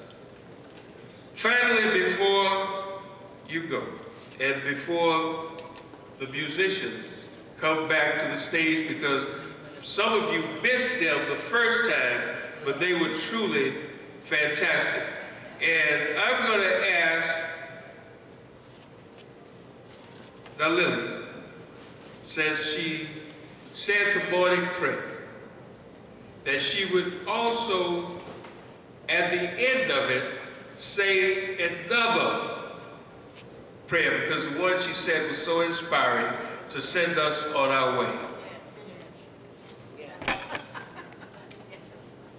I'm going to prevail upon you, though it has been said. When you go home, begin to build, rebuild your organization. Only you can do that. We will get the document, and we will rebuild and build organization. Not just in those places where organizations exist. Call on me. called me. I am taking a legal retirement, partly because I really want to help to build the National Black Agenda organization. I really want to do that. And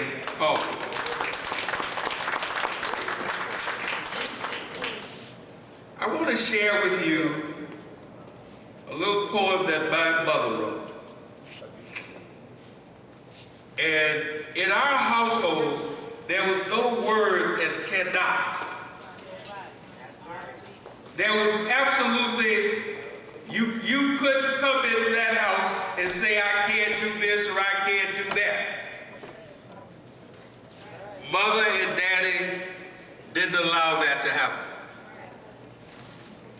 And when you're going back to where you are, please think about this. I saw them tear a building down. A gang of men in a busy town. Ho, heave, ho, and a hearty yell. They swung a beam and the sidewall fell. I asked the foreman, are these men skilled and the men you would hire if you wanted to build? He laughed and he answered, oh, no, indeed. Just common laborers are all that I need. I can usually wreck in a day or two what builders have taken a year to do. I thought to myself as I went my way, which of these roles am I trying to play? Am I a builder who builds with care, measuring life by the rule and the square? Am I shaping my deeds to a well-made plan, apparently doing the best that I can? Or am I a wrecker who walks the town, contented with a job of tearing down? We black people are not wreckers. We have no place in our lives for it.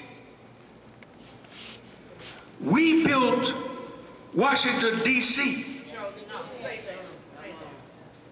We built these United States of America. We made this country economically viable.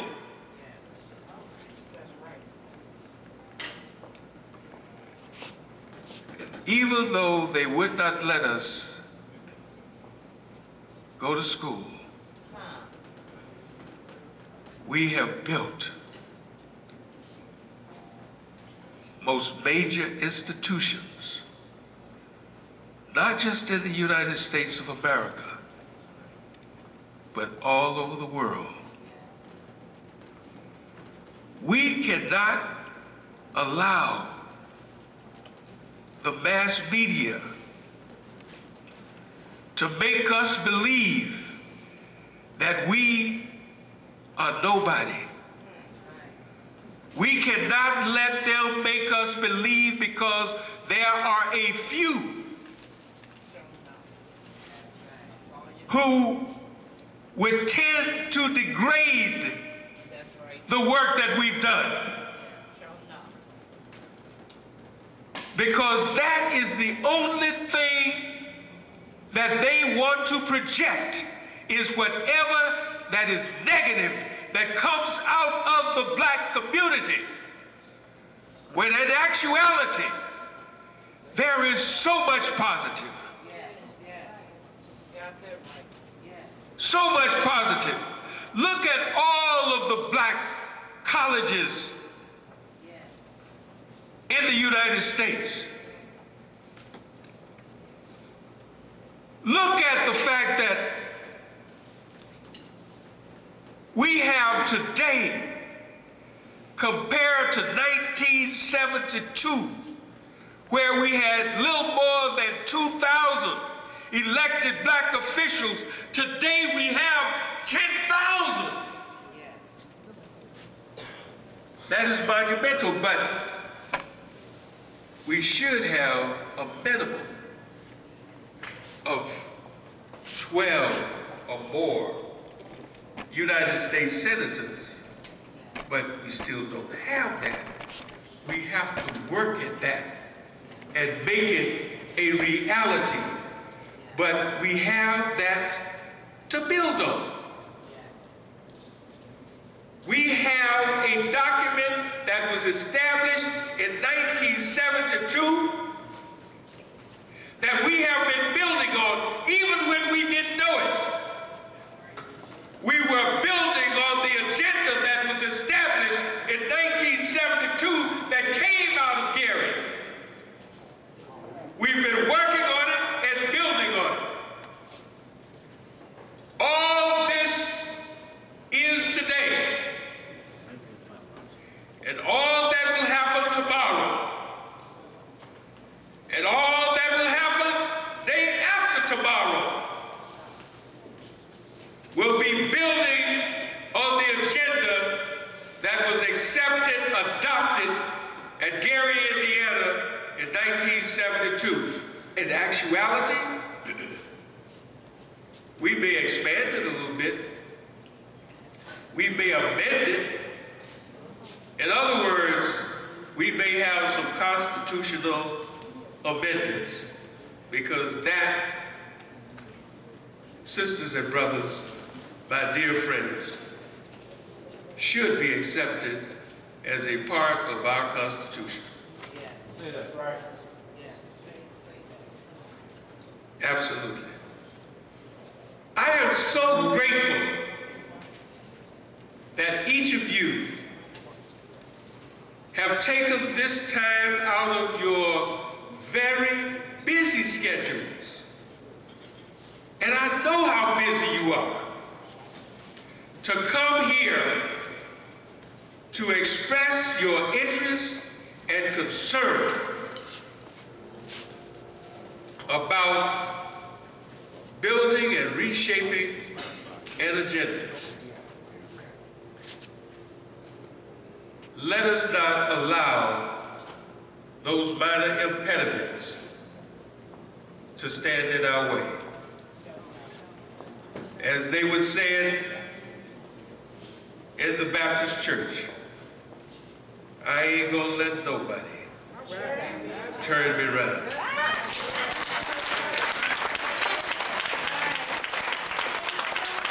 Thank you again. Be safe. Be careful. Be strong. And let's do it again. Thank you.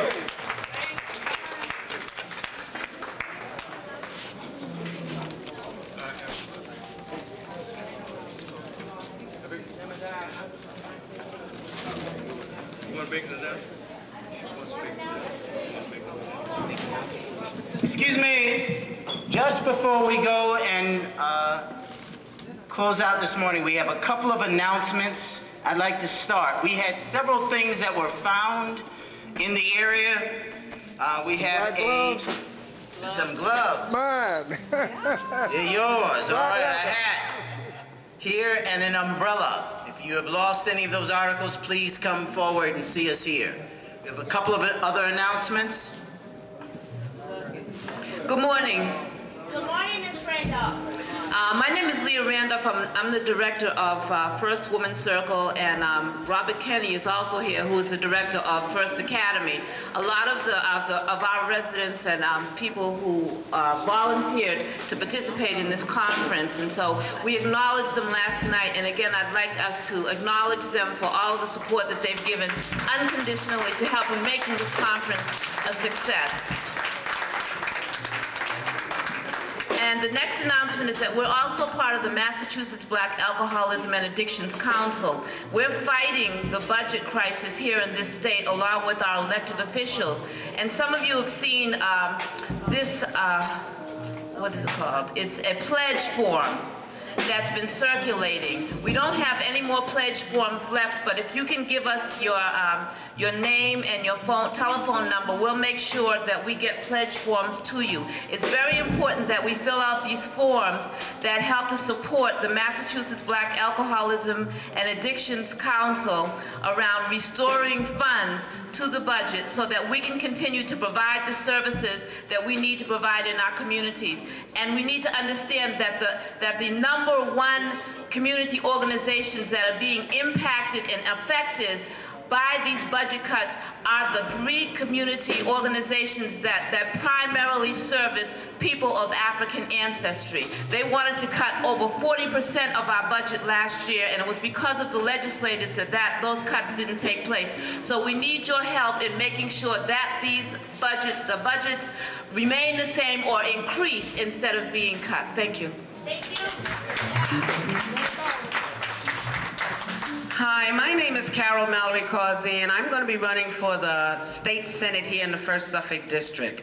I just want to say I had a wonderful time. I want to thank Gloria Murray.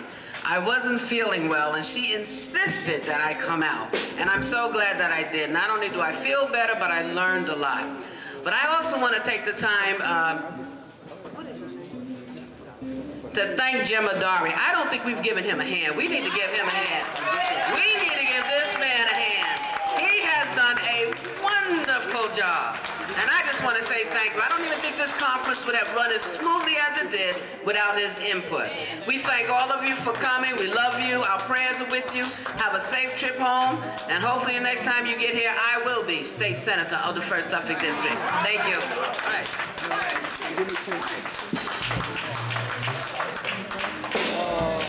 Good morning. My name is Daoud Sharif. I'm with the Committee for the Institution of African Optimism. I wanted to make an announcement that we have a cable program. We're utilizing the Boston Neighborhood Network television station, the studio on Warren Street, and we have a program called Toward a Culture of African Optimism. It's very important that we understand how significant African optimism is. I have engaged with a lot of our leadership here, and that's how we have to see our senator and our representative and our intelligentsia as our leadership, and not necessarily focusing on the leader, but understanding that they are a conduit or a medium of expression of ideas to us. So they represent us in their concepts and ideas. But we have to understand that African optimism is an evolving process. I've already talked to the senator about African optimism, and he has committed, to work with us in that concept. But we have to identify within our own selves where we are in the process. It starts as an idea, goes to a concept, an attitude, a disposition, a predisposition, a paradigm, a mentality, a mindset, a philosophy, and then into a culture. And then that influences how we look at all the events that takes place in our lives. So we have to be African optimistic. We have to put the best construction on everything. If we're optimistic, we see everything. If we're pessimistic, we see nothing. Thank you. Thank you very much.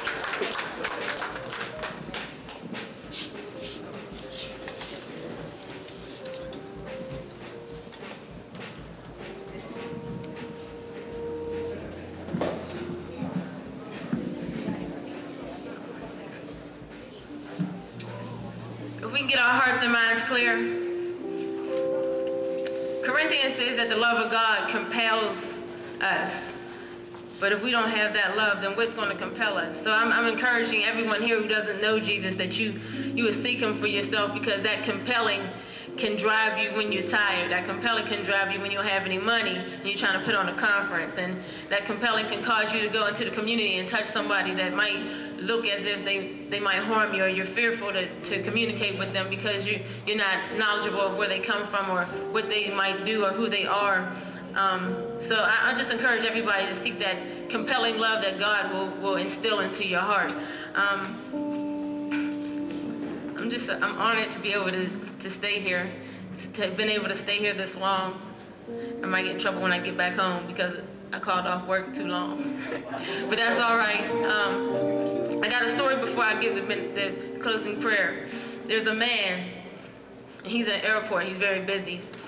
He's running through the airport because he has to catch the flight. But you know, security's kind of tight now. It might take you a couple hours, 3-4 days to get through the security.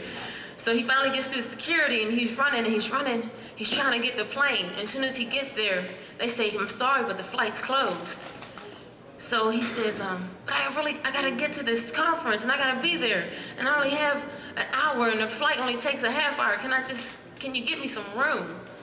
And the lady said, "No, I'm sorry." And there were about 4 or 5 other people standing in front of her. And she said, "But if you go to the gate that's on the other end of the airport, there's another flight leaving." So everybody just gets up and they leave. They run to the other end of the airport. But this brother stays there, and he said, I'm gonna just stay right here because this is my destination." And 2 minutes later, everybody's going, he's still standing there. And the lady says, "Sir, there's one seat left. I'm glad you stayed at the gate." So I'm just telling everyone now that when it looks like there's nowhere else to go, and things are getting close, and you can't breathe, and things are just like weighing down on your shoulders, if you stay at the gate, if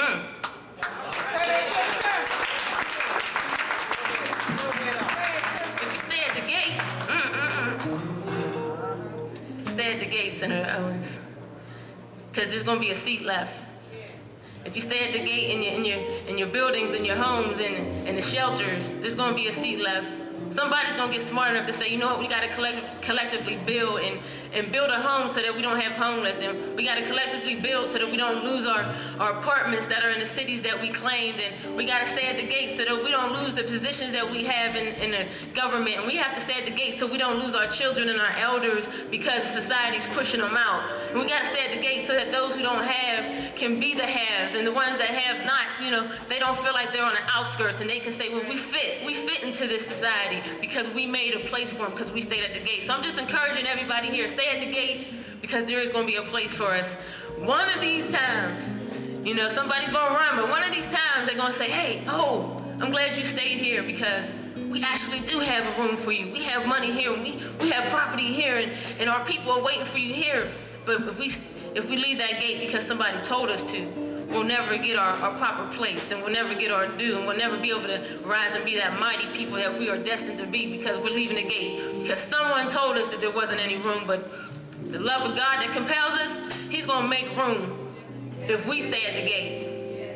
Father God, I just ask right now that you would bless everyone in this room, that you would bless all of the work that you've given us to do, and allow the vision that you've placed in the hearts and minds of those that are leaders here to move and permeate our spirits and to infest our lives, that we would not be able to breathe if we're not doing the work, and that we would not be able to rest easy if we're not out trying to empower others, and we would not be able to seek your face if we're not seeking the face that will redeem everyone in this world, Heavenly Father. Our people, but for everyone in this world needs redemption. We just ask right now that you would allow the love of God to compel us to move toward the throne of grace, that we might do a mighty work, and we might be honorable, and we might not be ashamed to you because we are doing it in our own, but we ask that we will be honorable and be pleasing to you as we do the work and pursue the vision that you've given us through our leadership. We ask that you would bless and commit this work to you, and that we might be able to come back and say, this is a good work, and you would say,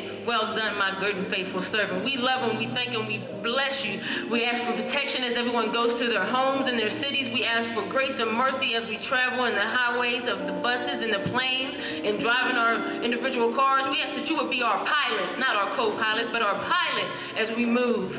In Jesus' name we pray the anointing and the blood of Jesus. Amen.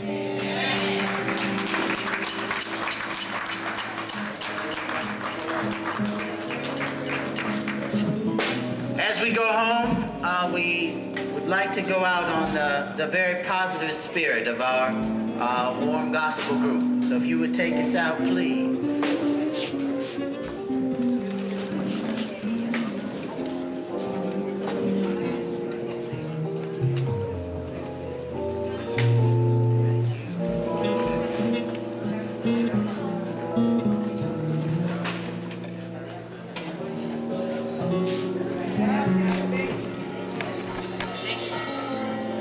All right, I want to thank everybody for coming out. playing to the end. I want to introduce the band really quickly before everybody leaves.